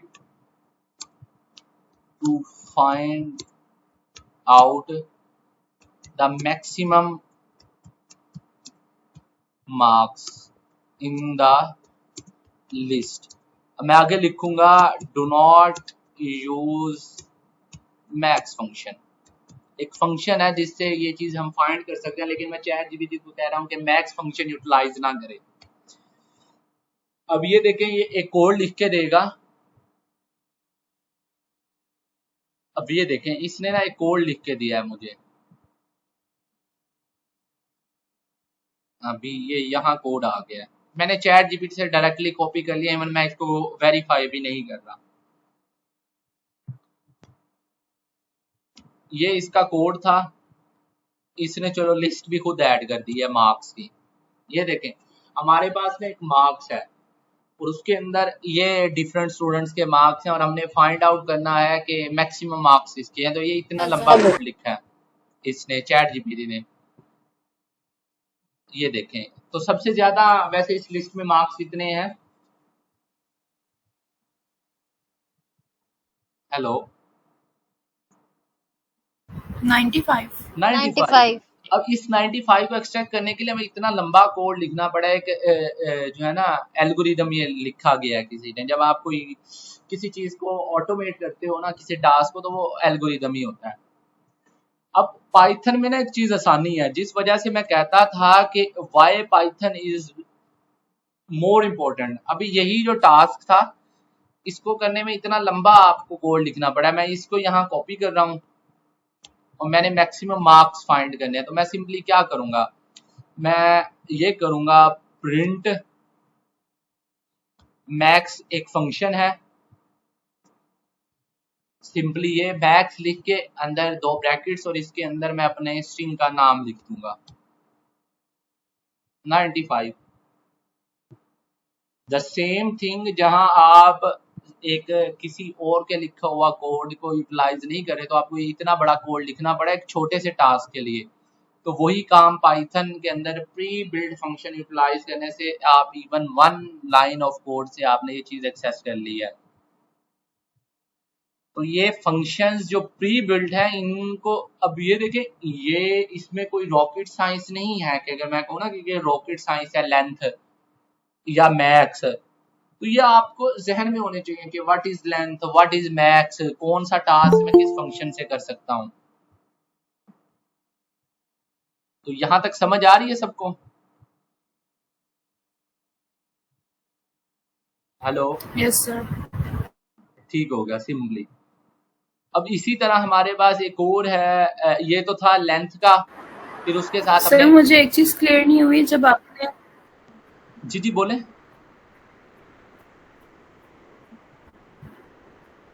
sir मुझे एक चीज क्लियर नहीं हुई, जब आपने ऑप्टिमाइजेशंस देखी हैं हर वेबसाइट्स की, तो वो किस वेबसाइट के थ्रू देखी है?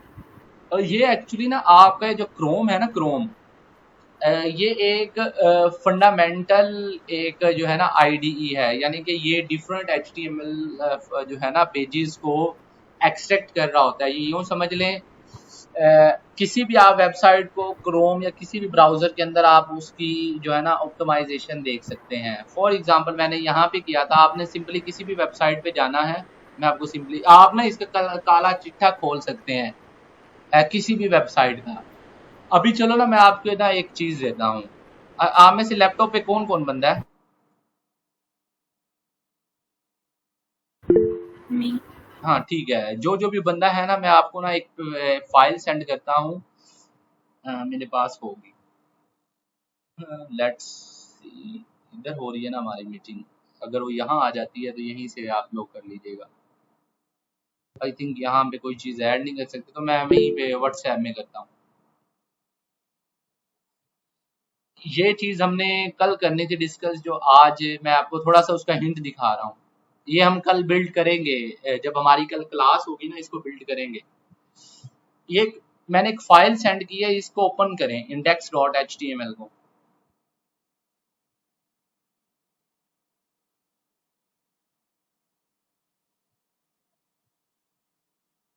ये मैं भी इसको ओपन करने की कोशिश करता हूँ। कुछ किसी ने ओपन किया इसको, फिर मैं ओपन करता हूँ।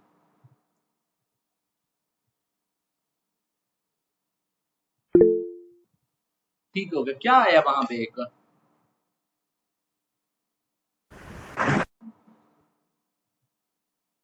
किसी से ओपन नहीं हुई अभी तक वो file. Sir fruits detection bot.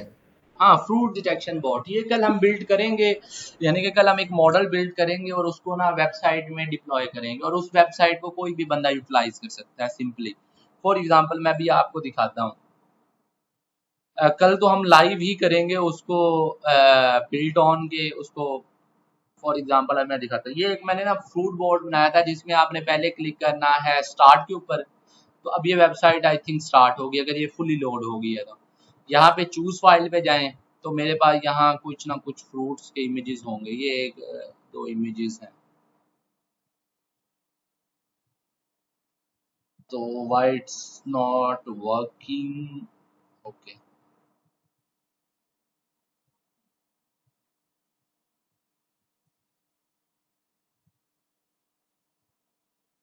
तो अब ये देखें, अब ये मैंने ना बनाना की इमेज यहाँ अपलोड की है, तो हमारे बोर्ड ने डिटेक्ट करके बता दिया है कि मैं 100% श्योर हूँ कि ये बनाना है। अब मैं वेबसाइट बताता हूँ कि अगर आपको थोड़ी वेब डेवलपमेंट का अंदाजा है ना, तो आप यहाँ से देख के ना सिर्फ आपको अपने क्रोम ब्राउजर के अंदर ही जाके आप इस वेबसाइट का पूरे का पूरा काला जो है ना चिट्ठा निकाल सकते हैं। For example where I am going, ये देखें। अब मैं चाहता हूँ कि ये जो है ना हमारे पास ये वेबसाइट है, इसका जो ये फ्रूट डिटेक्शन बोर्ड है ना, इसका कलर चेंज हो जाए, या इसका ये जो हमारे पास वेबसाइट है, मैं यहाँ से ना इसको ऑफ कर देता हूँ। ये एक वेबसाइट है ना हमारी, तो मैंने इसको इंस्पेक्ट किया है। अब मैं चाहता हूँ या ये कलर चेंज हो जाए या बैकग्राउंड कलर चेंज हो जाए। मैं यहाँ पे जाऊँगा, जो भी चीज़ है, अब मुझे फाइंड आउट करना पड़ेगा कि ये कहाँ पे है। अच्छा, इसका एक और भी आसान तरीका है। आपने ना किसी वेबसाइट का ना किसी आइटम का कुछ चेंज करना है, उसके ऊपर क्लिक करके ना आप यहाँ इंस्पेक्ट करें, वो एलिमेंट डायरेक्टली खुलेगा। ये देखिए, मैंने वहां पे क्लिक करके किया था, तो ये जो हेडिंग थी वो डायरेक्टली ओपन हुई है। तो अब मैं यहाँ क्या कर सकता हूँ, अभी मैं आपको ना एक सिंपली दिखाऊं। यहाँ कलर ब्लैक है ना, मैं यहाँ पे देखता हूँ, let me find where is, चलो यहाँ पे ना ऐड करके देख, फॉन्ट साइज नहीं, हमने फॉन्ट कलर देखना है। कलर रेड, ये देखें। इवन आप किसी भी बड़ी से बड़ी वेबसाइट के फेक स्क्रीनशॉट्स भी आप जनरेट कर सकते हैं using inspect two. For example मैं अभी एक और बात बताता हूँ, मैं पूरी वेबसाइट का जो है ना बेड़ा गर्क करने लगा हूँ कि मुझे फाइंड आउट करने दें यहाँ पे इसकी, हाँ, बॉडी कहाँ पे है। चीजें इसके अंदर बहुत इजी हैं। अभी ये देखें, मेरे में बॉडी आई है ना, तो इसका ये देखें बैकग्राउंड कलर एक्वा मरीन है, तो ये यहाँ पे जाएं आप तो प्रूव कर लें। ये चीजें समझ आ जाएंगी, इसको हम कल बिल्ड करेंगे इंशाल्लाह। जो कल वाली हमारी क्लास है ना, तो पूरी वेबसाइट ही बिल्ड करेंगे हम कल। अच्छा अरसलान भाई, ये एथिक्स के खिलाफ नहीं है हम एक किसी की चीज को हम मॉडिफाई कर दें उसकी परमिशन के बगैर? नहीं, एक्चुअली मसला एथिक्स का नहीं है, मसला ये टेक्नोलॉजी का है। जिसने इसको बनाया है उनको अंदाजा होना चाहिए था। अगर गूगल क्रोम को बना रहा है ना, तो उसे इसके ड्रॉबैक्स का भी पता होना चाहिए था, और ये यूज कर रहे हैं। इसका एक और हल होता है, मैं भी आपको बताता हूँ। जो भी लोग होते हैं ना अपने लेआउट्स को कॉपीराइट पे रखते हैं। फॉर एग्जाम्पल मैं भी यहाँ पे आपको दिखाता हूँ। अगर आप यहाँ नीचे जाएंगे तो ये क्या चीज आई हुई है, तो सम सॉर्ट ऑफ चीजें होती हैं, यानी कि हर बंदा अपने लेआउट्स को या अपने कोड्स को कॉपीराइट कर लेता है। अब इस बंदे के कोड को मैं यूटिलाइज नहीं कर सकता। हाँ, फेक स्क्रीनशॉट्स जनरेट किए जा सकते हैं using this type of techniques. तो जिन्होंने क्वेश्चन पूछा था उन्हें क्लियर हो गया? यस सर, ठीक हो गया। हमने मैक्स तक डिस्कस कर लिया। उसी के बाद अगर हमने कोई मिनिमम वैल्यू फाइंड करनी हो कि सबसे जो मिनिमम वैल्यू है वो क्या है एक लिस्ट के अंदर। अभी तो हमने मैक्सिमम की थी ना कि सबसे ज्यादा मार्क्स इतने आए हैं, तो फिर अक्सर ये भी बताते हैं कि नीचे से टॉप किसने किया है। तो मिनिमम का फंक्शन भी यूटिलाइज होता है। ये वन ऑफ माय फ्रेंड के लिए बड़ा काबिले इस्तेमाल फंक्शन रहा है। वो शायद अभी मीटिंग में भी हैं। नीचे से टॉप वाला सीन। ओके, चलो उस बात को छोड़ते हैं, फिर आगे चलते हैं। सम, अगर आपके पास एक लिस्ट है, उसके अंदर आपने कोई वैल्यू स्टोर की है और आप उसको सम करना चाह रहे हैं कि मेरे जो इस एक लिस्ट के अंदर जो नंबर ऑफ इंटीजर्स या कुछ भी है उसका सम क्या है। जैसे भी ये देखें 1 2 3 4 5 स्टोर हुआ है इसके अंदर। तो अगर मैं इसका सम निकालूंगा तो 15 देगा, यानी कि सम माई लिस्ट लिखूंगा और आपके पास सम आ जाएगा। ये मैं आपको बता रहा हूँ फंक्शंस की क्या वैल्यू है। अगर आपके पास एक लिस्ट आई है 3 1 4 2 5, ये एक रैंडम वैल्यूज है कि यानी कि अगर आपने इनको सॉर्ट करना है यानी कि असेंडिंग या डिसेंडिंग ऑर्डर में, दोनों में हो जाता है। असेंडिंग में ये होता है कि 1 2 3 4 5 यानी कि छोटी से बड़ी वैल्यू की तरफ जाना, ये होता है असेंडिंग ऑर्डर में लेके जाना। फिर डिसेंडिंग होता है 5 4 3 2 1। तो आप सॉर्टेड को यूज कर सकते हैं फंक्शन को, ये बहुत इंपॉर्टेंट फंक्शन है। One of the most important function is append. Append को पढ़ो और मुझे बताओ इसका हमारे एआई के अंदर कहाँ यूज केस आएगा, अपेंड फंक्शन को।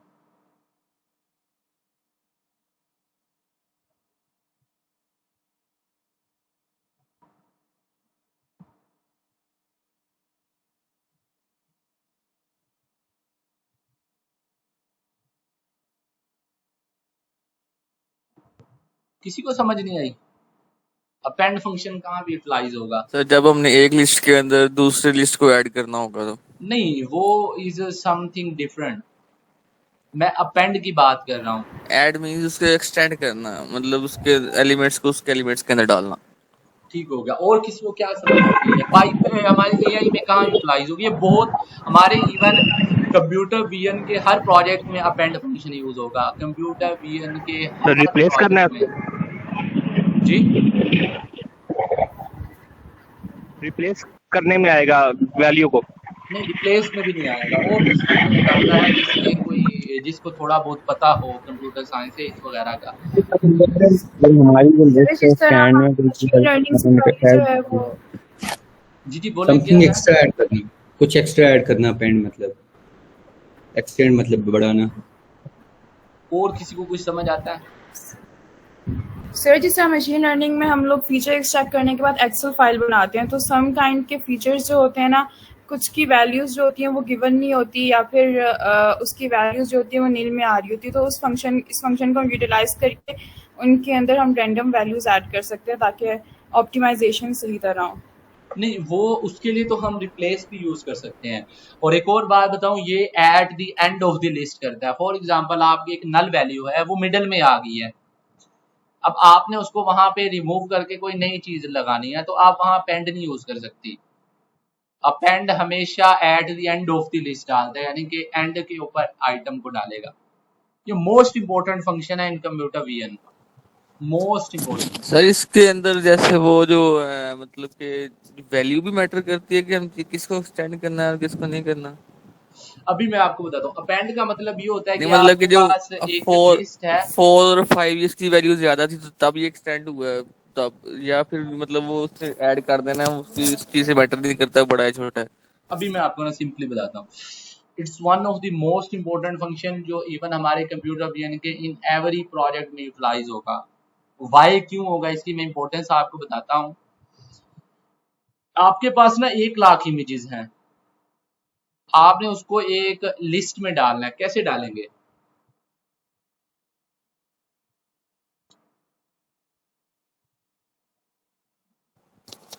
उनको एक्सटेंड कर देंगे उस लिस्ट को। अब मेरे पास ना 1 लाख इमेजेस ना मेरे पीसी में पड़ी हैं, मैंने उसको एक लिस्ट में डालना है, यानी कि एक लिस्ट के अंदर स्टोर करना है। तो कैसे करूंगा मैं उसको स्टोर?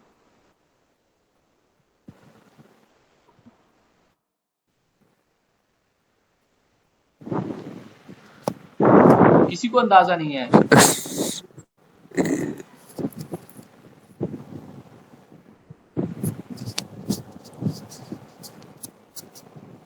सर उन सब इमेजेस को हम एक एक्सटेंड के फंक्शन में डाल देंगे तो ऑब्वियसली वो उस पे अप्लाई हो जाएगा। नहीं, आपके पास 1 लाख इमेजेस हैं तो आप उसको हर एक को मैनुअली डालोगे तो आपको कितना टाइम मैनुअली तो लगेगा? नहीं, मैनुअली तो बहुत टाइम लगेगा। अभी मैं आपको वजह बताता हूँ। अभी जब हम नेक्स्ट सेशंस में जाएंगे ना, हम कॉन्सेप्ट्स को इंटरमिक्स करेंगे। अभी तो हम कॉन्सेप्ट्स को ना एक एक को डिस्कस करेंगे। जब आपस में ये मिक्सचर हो के एप्लीकेशंस प्रोड्यूस होंगी तब फायदा होगा। अब ये देखो, मैं ना आपको एक एग्जांपल देता हूँ। मैं कहता हूँ कि यार आप एक टेबल बनाओ और उसके अंदर आपने डाटा फिल करना है, तो आप सबसे पहले क्या बनाओगे? हाथ से आपने ना एक टेबल बनानी है, यानी कि एक कागज के ऊपर ना एक टेबल बनाओ, उसके अंदर फिर आप बाद में ना डाटा ऐड कीजिएगा। तो कैसे करोगे आप? पहले कॉलम्स बनाएंगे इसके। हाँ, फर्स्ट ऑफ ऑल आप एक टेबल बनाओगे जिसके अंदर डाटा नहीं है, यानी कि आपका जो टेबल है अभी एम्प्टी है। यस। अब उसके अंदर आप सीक्वेंस वाइज आइटम्स ऐड करोगे, ऐसे ही होता है। ओके। अब अपेंड फंक्शन वहां पे यूटिलाइज होता है कि आप सबसे पहले एक एम्प्टी लिस्ट बनाते हो जिसके अंदर कोई चीज नहीं होती। मैं एम्प्टी लिस्ट आपको दिखा देता हूँ। ये एक जो लिस्ट है ना, फॉर एग्जांपल, सॉरी, ये मेरे पास ना एक लिस्ट है, a इज इक्वल टू ये, सॉरी, ये बताओ ये कौन सी लिस्ट है? Empty list. क्योंकि इसके अंदर कोई आइटम नहीं है। फॉर एग्जांपल मैं यहाँ कहता हूँ कि प्रिंट कर दो ए को, ये ए पीछे कहाँ से आया है? चलो मैं इसको वो पीछे वाला ये आ गया कोई। असल में रन नहीं हुआ पिछला कोड, ये आ गया, मैंने प्रिंट भी डी को करना है। ये एक एम्प्टी लिस्ट है, तो मैंने इसको, यहाँ कोई आइटम नहीं है, नजर आ गया जी। और अगर मैं यहीं पे कर दूं D dot append 1, extend, append append append का मतलब यह है कि वो लिस्ट के अंदर सीक्वेंस वाइज आइटम ऐड करेगा। अब मैं अगर इसको करूंगा तो इसके अंदर 1 आ गया। ओके। अब मैं इसी लिस्ट के अंदर जो मैंने पहले बनाई है, अब मैं यहाँ पे ना एक और आइटम करता हूँ डी डॉट अपेंड 2, तो ये एक और आइटम ऐड इसके अंदर हो जाए। अब यहाँ पे ना अपेंड फंक्शन के अंदर आप ये कंट्रोल नहीं कर सकते कि पोजीशन कहाँ पे, जैसे आपने आपकी जो भी आइटम होगी लिस्ट के एंड पे ऐड होती जाएगी, यानी कि आप सीक्वेंस वाइज को आइटम को ऐड कर सकते हैं। ये नहीं कर सकते कि बाद में दरमियान में जाके ना आप कोई चीज घुसे ना, उसके लिए डिफरेंट फंक्शन है, रिप्लेस वगैरह के। सर जो पीछे वाला फंक्शन आने पर तो एक्सटेंड नहीं था? नहीं, अपेंड की बात हुई थी। यही मतलब यूज कर रहे हैं तब से आप? नहीं, यहाँ पे ये लिस्ट एक्सटेंड लफ्ज यूज हुआ है। ये क्या लिखा हुआ है यार?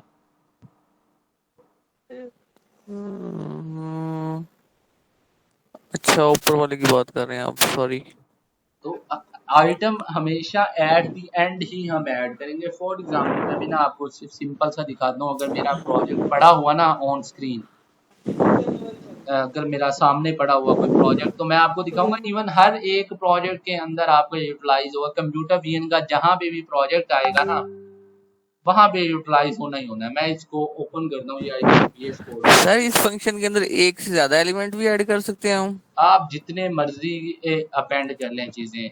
वैसे में जो नॉर्मली जो होता है ना, मैं नॉर्मली टर्न वाइज करने पड़ेंगे या एक एक करके करने पड़ेंगे? एक एक करके होते हैं, उसको भी ना फिर ऑटोमेट किया जाता है। मेरे पास ना ये एक मैंने प्रोजेक्ट किया था काफी अर्सा पहले, अभी मैंने जो इसको काफी दिनों के बाद ओपन किया है। प्रोजेक्ट था कि tumour detection using resonate. Last time मैंने रेजनेट पे भी बात की थी, हम नेक्स्ट क्लास में भी करेंगे। अभी ये देखें, मैंने ना, मेरे पास ना ये ब्रेन स्कैन्स हैं, इनको ना मैंने एक अरे के अंदर करना, सॉरी लिस्ट के अंदर ना मैंने इनको जो है सेव करना है। तो सबसे पहले मैंने क्या किया है, मैंने लिस्ट कौन सी बनाई है, ये कौन सी टाइप की लिस्ट है, x train Y train.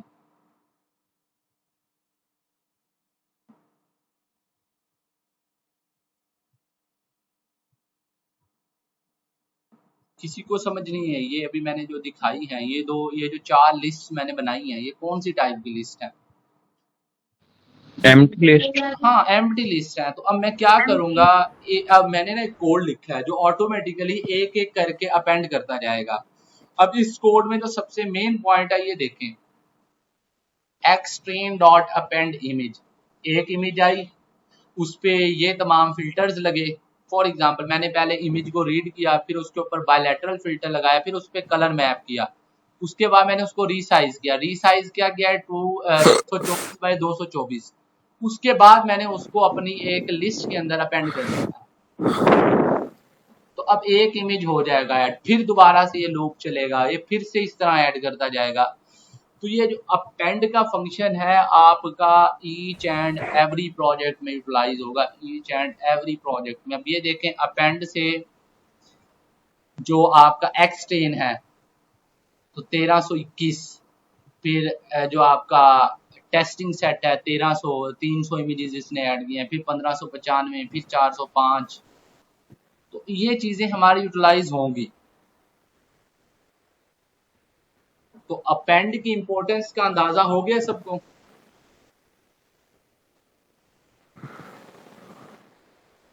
Yes sir. और किसी को कोई मसला?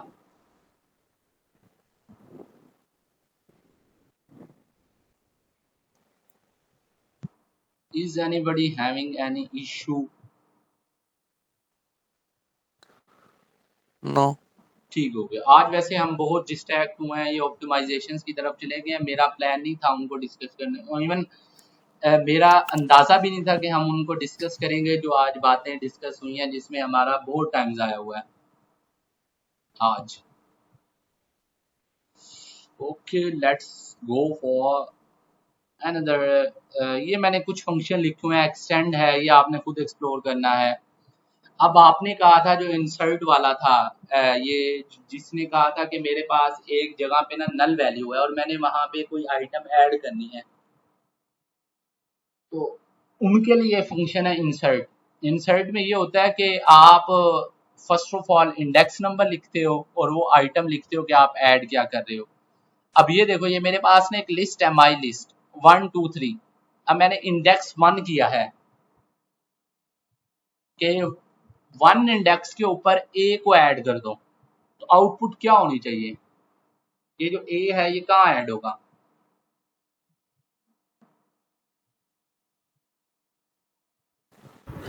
सेकंड इंडेक्स पे।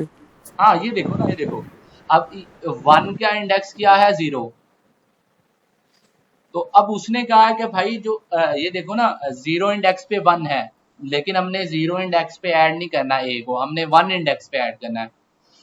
2 जो है ये 1 के इंडेक्स पे है, 2 का जो इंडेक्स है 1 इंडेक्स है, लेकिन हमने यहाँ पे ए को ऐड करना है, तो ए यहाँ पे ऐड हो जाएगा और 2 का इंडेक्स जो है बड़ा 2 हो जाएगा, फिर आगे 3 का इंडेक्स 3 हो जाएगा। समझ आ गई है? इंसर्ट ये भी यूटिलाइज होगा जब हम डाटा की प्रोसेसिंग कर रहे होंगे ना, कहीं पे नल वैल्यू। फॉर एग्जांपल मैंने आपको पहले कहा था कि आप ना एक डाटा सेट बना रहे हो, किसी ने गलत वैल्यू डाल दी है जिसकी कोई सेंस ही नहीं बनती। ये देखो आप ना एक अरे बना रहे हो जिसके अंदर ना आप ये कर रहे हो कि जेंडर आप कर रहे हो मेल फीमेल और नॉट मेंशन, ये 3 कैटेगरीज है। चौथा बंदा जेंडर के जो कॉलम है उसके अंदर जेंडर वाली लिस्ट में अपना नाम लिख दे, तो अब उसको तो रिमूव करना पड़ेगा ना ट्रेनिंग, नहीं तो मॉडल समझ जाएगा कि वो जो नाम है ना, फॉर एग्जांपल किसी ने अली डाल दिया तो कहेगा कि यार अली भी कोई जेंडर है, तो पहले आप उसको वहां से रिमूव करोगे और वहां पे फिर आप इंसर्ट कर दोगे।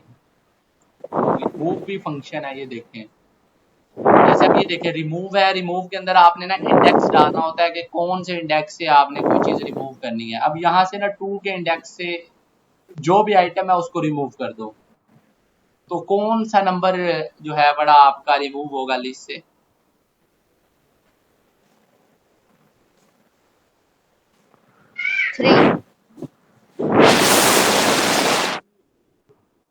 जीरो 1 2 3 नहीं, ये चैट जीपीटी ने ये कोड है ना, ये चैट जीपीटी से मैंने उठाया, आई थिंक इसमें मिस्टेक है इस आउटपुट में, तो 3 को रिमूव होना चाहिए आई थिंक। इसको ना हम वेरीफाई कर लेते हैं, 3 ही होगा रिमूव, वहां पे कोई मिस्टेक है। फॉर एग्जांपल मेरे पास एक लिस्ट है, मैं लिस्ट ही नाम रख लेता हूँ उसका, नेम्स नहीं,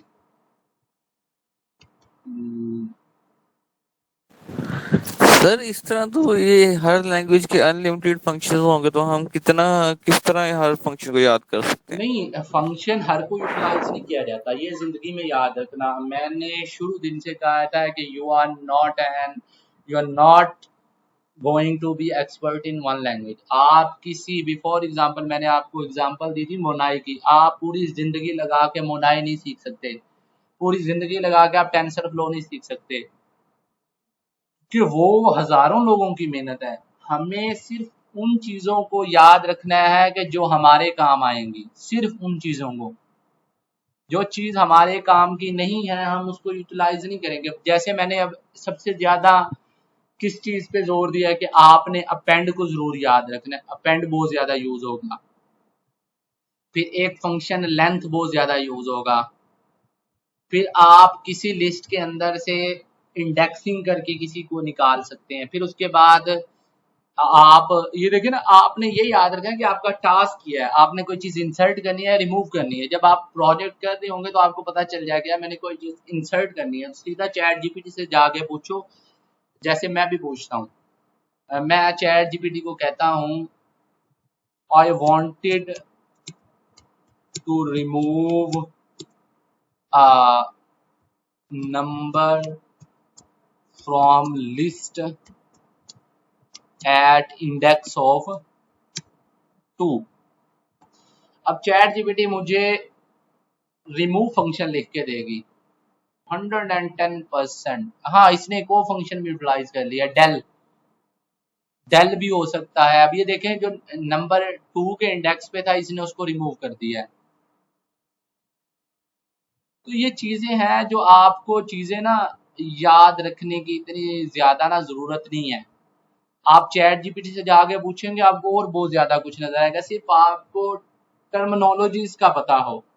चैट जीपीटी से आपने क्वेश्चन करना है ना, ये तो पता हो ना कि मैंने क्वेश्चन क्या करना है, सिंपल।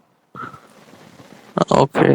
लैंग्वेज, अब प्रोग्रामिंग इतना बड़ा मसला नहीं है, वो पहले मसला होता है जब चैट, मैं आपको पर्सनली बता रहा हूँ, I am not using programming so much. मैं सिंपली चैट जीपीटी को यूज करता हूँ। उसके बाद one of the my best जो मेरे लिए बहुत अच्छे कोड लिख के देती है वो है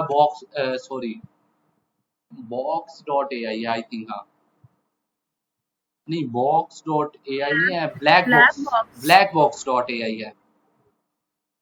ये ना मुझे ये याद भी नहीं है, मैं सिर्फ, अब मेरे ना चीजें हाथों पे हुई हैं, मैं यानी कि चीजें हाथों पे आएंगे तो मैं इजीली लिख सकता हूँ। फॉर एग्जांपल मैं इसको कहता हूँ write and code to make a, कल हम जब प्रोग्रामिंग करेंगे तो तब आपको अंदाजा होगा कि चैट जीपीटी कितनी इंपॉर्टेंट है। To make a sign up page. Sign up page का पता है ना आप सबको, क्या होता है साइन अप पेज?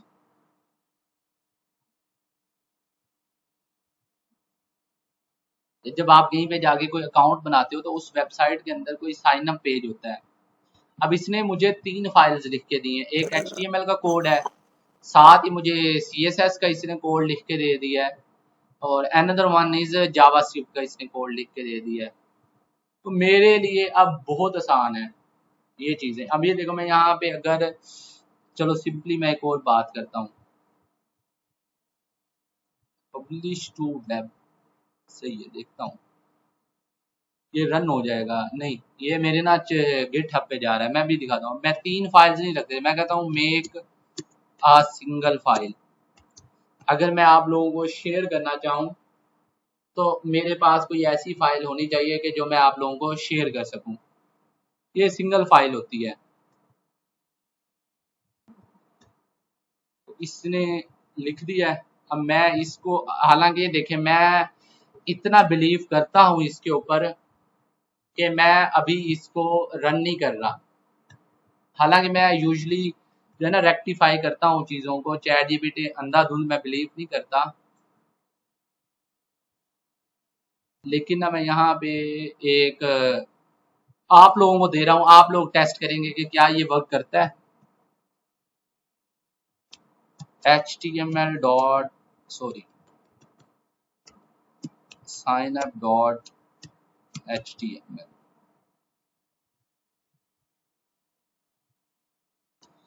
ये मैंने पेस्ट की और मैंने इसको सेव कर लिया। आई don't know whether it work और नॉट, लेकिन मैं आप लोगों को भेज रहा हूँ, आप लोग टेस्ट करेंगे कि ये वर्क करती है या नहीं करती। तो ठीक होगा, यहाँ पे है डेस्कटॉप पे।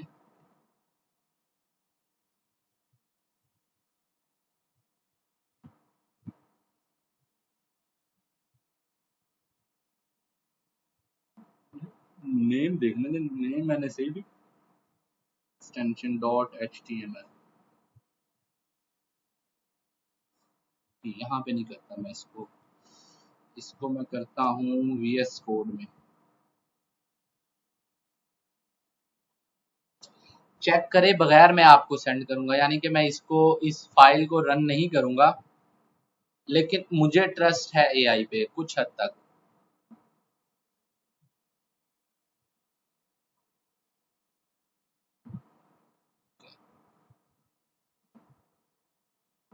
चीजें समझ आ रही हैं आपको या ऊपर से जा रही हैं?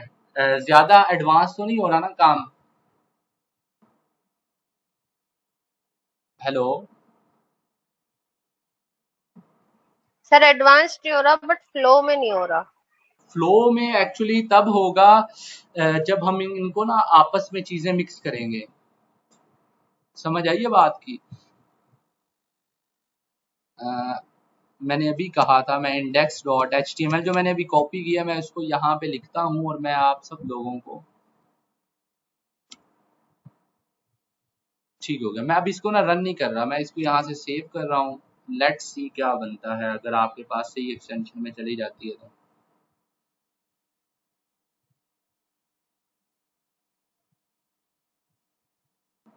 हाँ ये चलेगी, सेम फाइल है वही। इसको रन करें। मुझे तो बिलीव है HTML पे, मैं आपको बिलीव करवाना उस पे चैट GPT या चैट बोर्ड्स पे आपको बिलीव करवाना जा रहा हूँ। किसी ने रन किया इसे?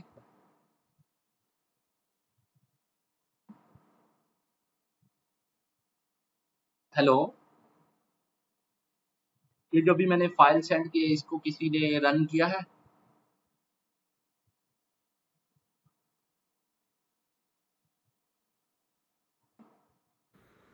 तो सर ये फ्रूट बॉट वाली फाइल है। नहीं, फ्लूट बोट वाली क्यों आई है फाइल दोबारा से? मैंने यहाँ से index.html सेंड की है। अच्छा सॉरी, ये मैंने गलत फाइल सेंड की है, मुझे signup.html करनी चाहिए थी। ओके सब्र करें, मैं अब खुद ही चीज़ों को सॉर्ट आउट करके सेंड करता हूँ।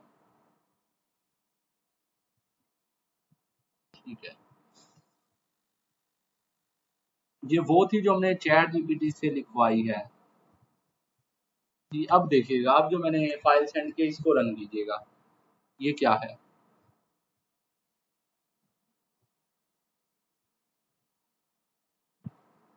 हुआ है रन किसी के पास? Yes sir. क्या चीज़ है उसके अंदर? मैंने नहीं अभी देखी, मैंने आपके सामने जस्ट जो है ना blackbox.ai को जस्ट कमांड दी और मैंने वो कॉपी करके आपको सेंड कर दी है प्रोडक्शन में। साइन अप फॉर्म है, user name, email, password, confirm password and sign up. किसी और ने देखा है?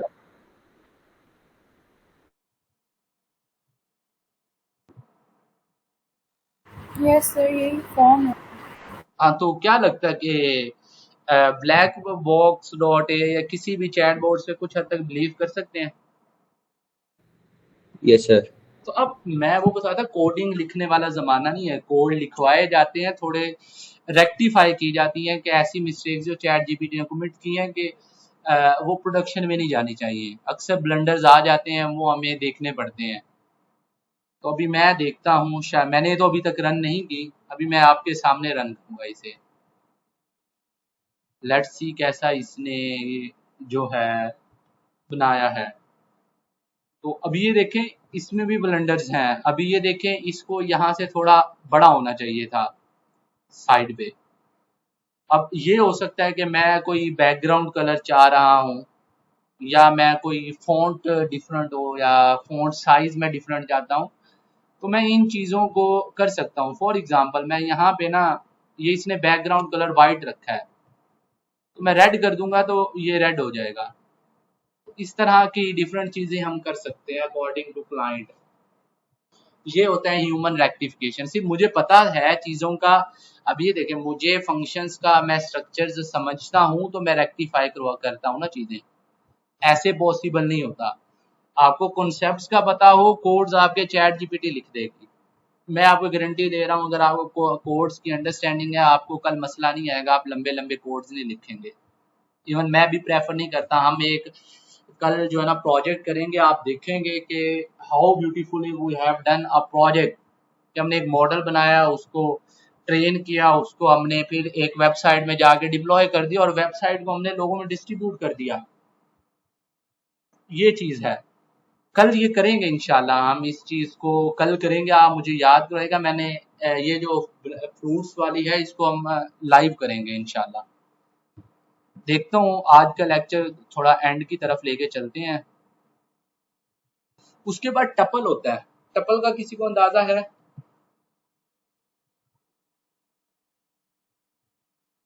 What is tuple? Tuple data type क्या होती है?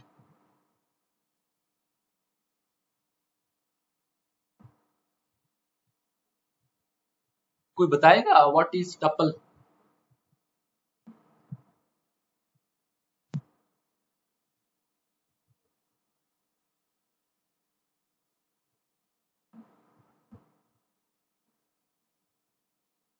किसी को नहीं पता टपल क्या होता है।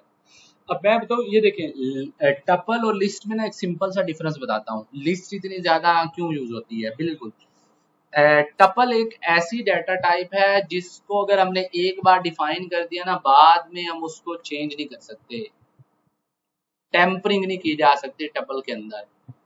अब ये बताएं, ऐसी चीज जिसके अंदर टेम्परिंग ना की जा सके, तो इससे क्या एप्लीकेशंस होती हैं प्रोग्रामिंग, या आप प्रोडक्शन में देखें या वेबसाइट्स में, क्या क्या चीजें हम टपल में रख सकते हैं? तो बताएगा? तो माइक ओपन करके बता दे।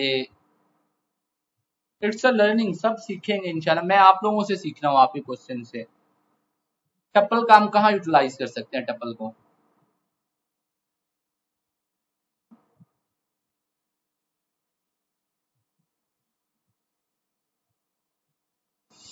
अब मैं बता रहा हूँ टपल्स को कहाँ पे यूटिलाइज किया जा सकता है। जहाँ पे आपके प्राइवेसी कंसर्न होते हैं ना, ऐसा डाटा जिसको आप लगते हैं कि कभी कोई इसे जिंदगी में टैंपर ना करे, जिसे आप चाहते हैं कि कोई चेंजिंग ना हो सके, उसमें आपके पासवर्ड्स हो सकते हैं। अब तो पासवर्ड्स भी फॉरगेट करके वो नए तरीके से चल जाता है, लेकिन टपल्स में आप पासवर्ड टाइप की कोई चीज रख सकते हैं, क्योंकि आप चाहते हैं कि यार मेरा पासवर्ड कोई ना छेड़े। आपका आईपी एड्रेस हो सकता है, ऐसी चीज जो आप नहीं चाहते कि मैं चेंज करूं। तो इस तरह की चीजें यूटिलाइज नहीं होती प्रोग्रामिंग में। आप में से कोई बंदा मुझे बताएगा एआई में कहीं पे टपल यूज होता हो, या कभी किसी ने देखा है एआई में टपल यूज होता हुआ? सर तो ये वेबसाइट में भी यूज हो सकता है कॉपीराइट्स के लिए? नहीं, कॉपीराइट्स अलग चीज होती है। टपल एक ना टाइप है, जिस तरह से हमारे पास लिस्ट थी ना, हम इसको कहीं पे भी किसी भी जगह म्यूटेट कर सकते हैं, यानी कि चेंजिंग्स कर सकते हैं। टपल में चेंजिंग नहीं कर सकते, यानी कि टेम्परिंग पॉसिबल ही नहीं है टप्पर में। तो टपल के इसलिए यूज केस भी कम है। अब आप कोई वेबसाइट ऐसी नहीं देखोगे जिसके अंदर आप कहें कि ये चीज कभी चेंज नहीं होगी। कभी कोई आपने वेबसाइट देखी है जिसके अंदर आप कहें कि यार ये चीज तो मेरी पूरी जिंदगी में चेंज नहीं करूंगा? अगर आपका ये है कि यार ये चीज तो मैं कभी पूरी जिंदगी चेंज नहीं करूंगा, उसको टप्पल में रख लें। अगर आप ये सोचते हैं कि ये मैं चेंजिंग्स करूंगा, तो फिर तो आपको टप्पल नहीं यूज करना पड़ेगा। तो मैं टप्पल्स के डिटेल में नहीं जा रहा, सर तो लेकिन बता रिजल्ट्स दिया। के लिए भी तो यूज हो सकता है, हाँ रिजल्ट्स में भी यूज हो सकता है, जैसे हाँ हम पेपर वेपर पब्लिश करा रहे होते हैं तब। हाँ, उसमें हो सकता है, लेकिन ना मैं भी आपको बताऊं, पेपर्स पब्लिकेशंस वो अलग चीज है। आपका इसका एक यूज केस ये हो सकता है कि आपके पास ना कोई आपके पास ना आप बोर्ड का ना रिजल्ट अनाउंस कर रहे हैं, आप टपल डिफाइन कर दें कि कोई बंदा इस चीज को चेंज ना कर सके। इवन अगर आप वेब डेवलपमेंट की तरफ जा रहे हैं ना पाइथन से, अगर मैंने कोई नंबर लिखा है ना टपल के अंदर, मैं उसको चेंज नहीं कर सकता इंस्पेक्ट करके मैं जो मर्जी कर लूं, इट्स नॉट इवन पॉसिबल। लेकिन टपल में मोस्टली रखते इसलिए नहीं है, अक्सर होता भी है टपल में, वहाँ सिक्योरिटीज अलग होती हैं, लिस्ट लॉक की होती हैं, लेकिन टपल में रखते इसलिए नहीं है कि अगर कल रीमार्किंग होती है और किसी बच्चे के मार्क्स बढ़ रहे हों तो फिर वेबसाइट पे कैसे अपडेट करेंगे। काफी कंसर्न्स हैं इसके रिगार्ड में भी ना। हालांकि वहां पे टपल का यूज केस आ सकता है कि कोई फेक स्क्रीनशॉट जनरेट ना कर सके। अभी मैं बताऊं, आप 22 मुल्तान पे जाएं, मुझे 22 मुल्तान की आप वेबसाइट दें, मैं आपका फेक रिजल्ट बना देता हूँ, 1100/1100 का स्क्रीनशॉट जनरेट कर देता हूँ। ये चीजें हैं। चलो आज का ना हम यहाँ एंड करते हैं। हमने आज लिस्ट को बहुत डिटेल में पढ़ा। आई डोंट थिंक सो कि आपको इतनी डिटेल में कोई बताएगा लिस्ट को। इसके जो 2-3 फंक्शंस हैं इनको लाजमी याद रखना है। हम नेक्स्ट लेक्चर जो होगा हमारा फास्ट होगा, उसके अंदर हम कंडीशनल स्टेटमेंट्स, फॉर लूप्स और फंक्शंस को पढ़ेंगे। उसके बाद you all will be ready for any type of programming. उसके बाद क्लासेस रह जाती हैं, वो फिर आप खुद एक्सप्लोर कर लीजिएगा। अभी मैं आपसे ना एक चीज पूछता हूँ, किसी का कोई क्वेश्चन है? Any type of question?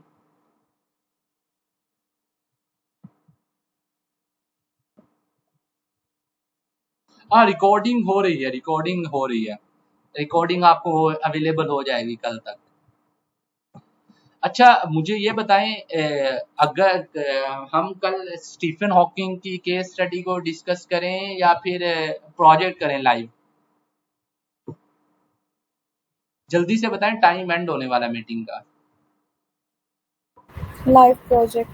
अच्छा, फिर अगर स्टीफन हॉकिंग की जो केस स्टडी है उसमें भी काफी कुछ सीखने को है, तो उसको अलग से एक सेशन कर लें जनरेट उसके ऊपर। यस सर, अलग से करेंगे। सर उसका दिन क्या होना चाहिए?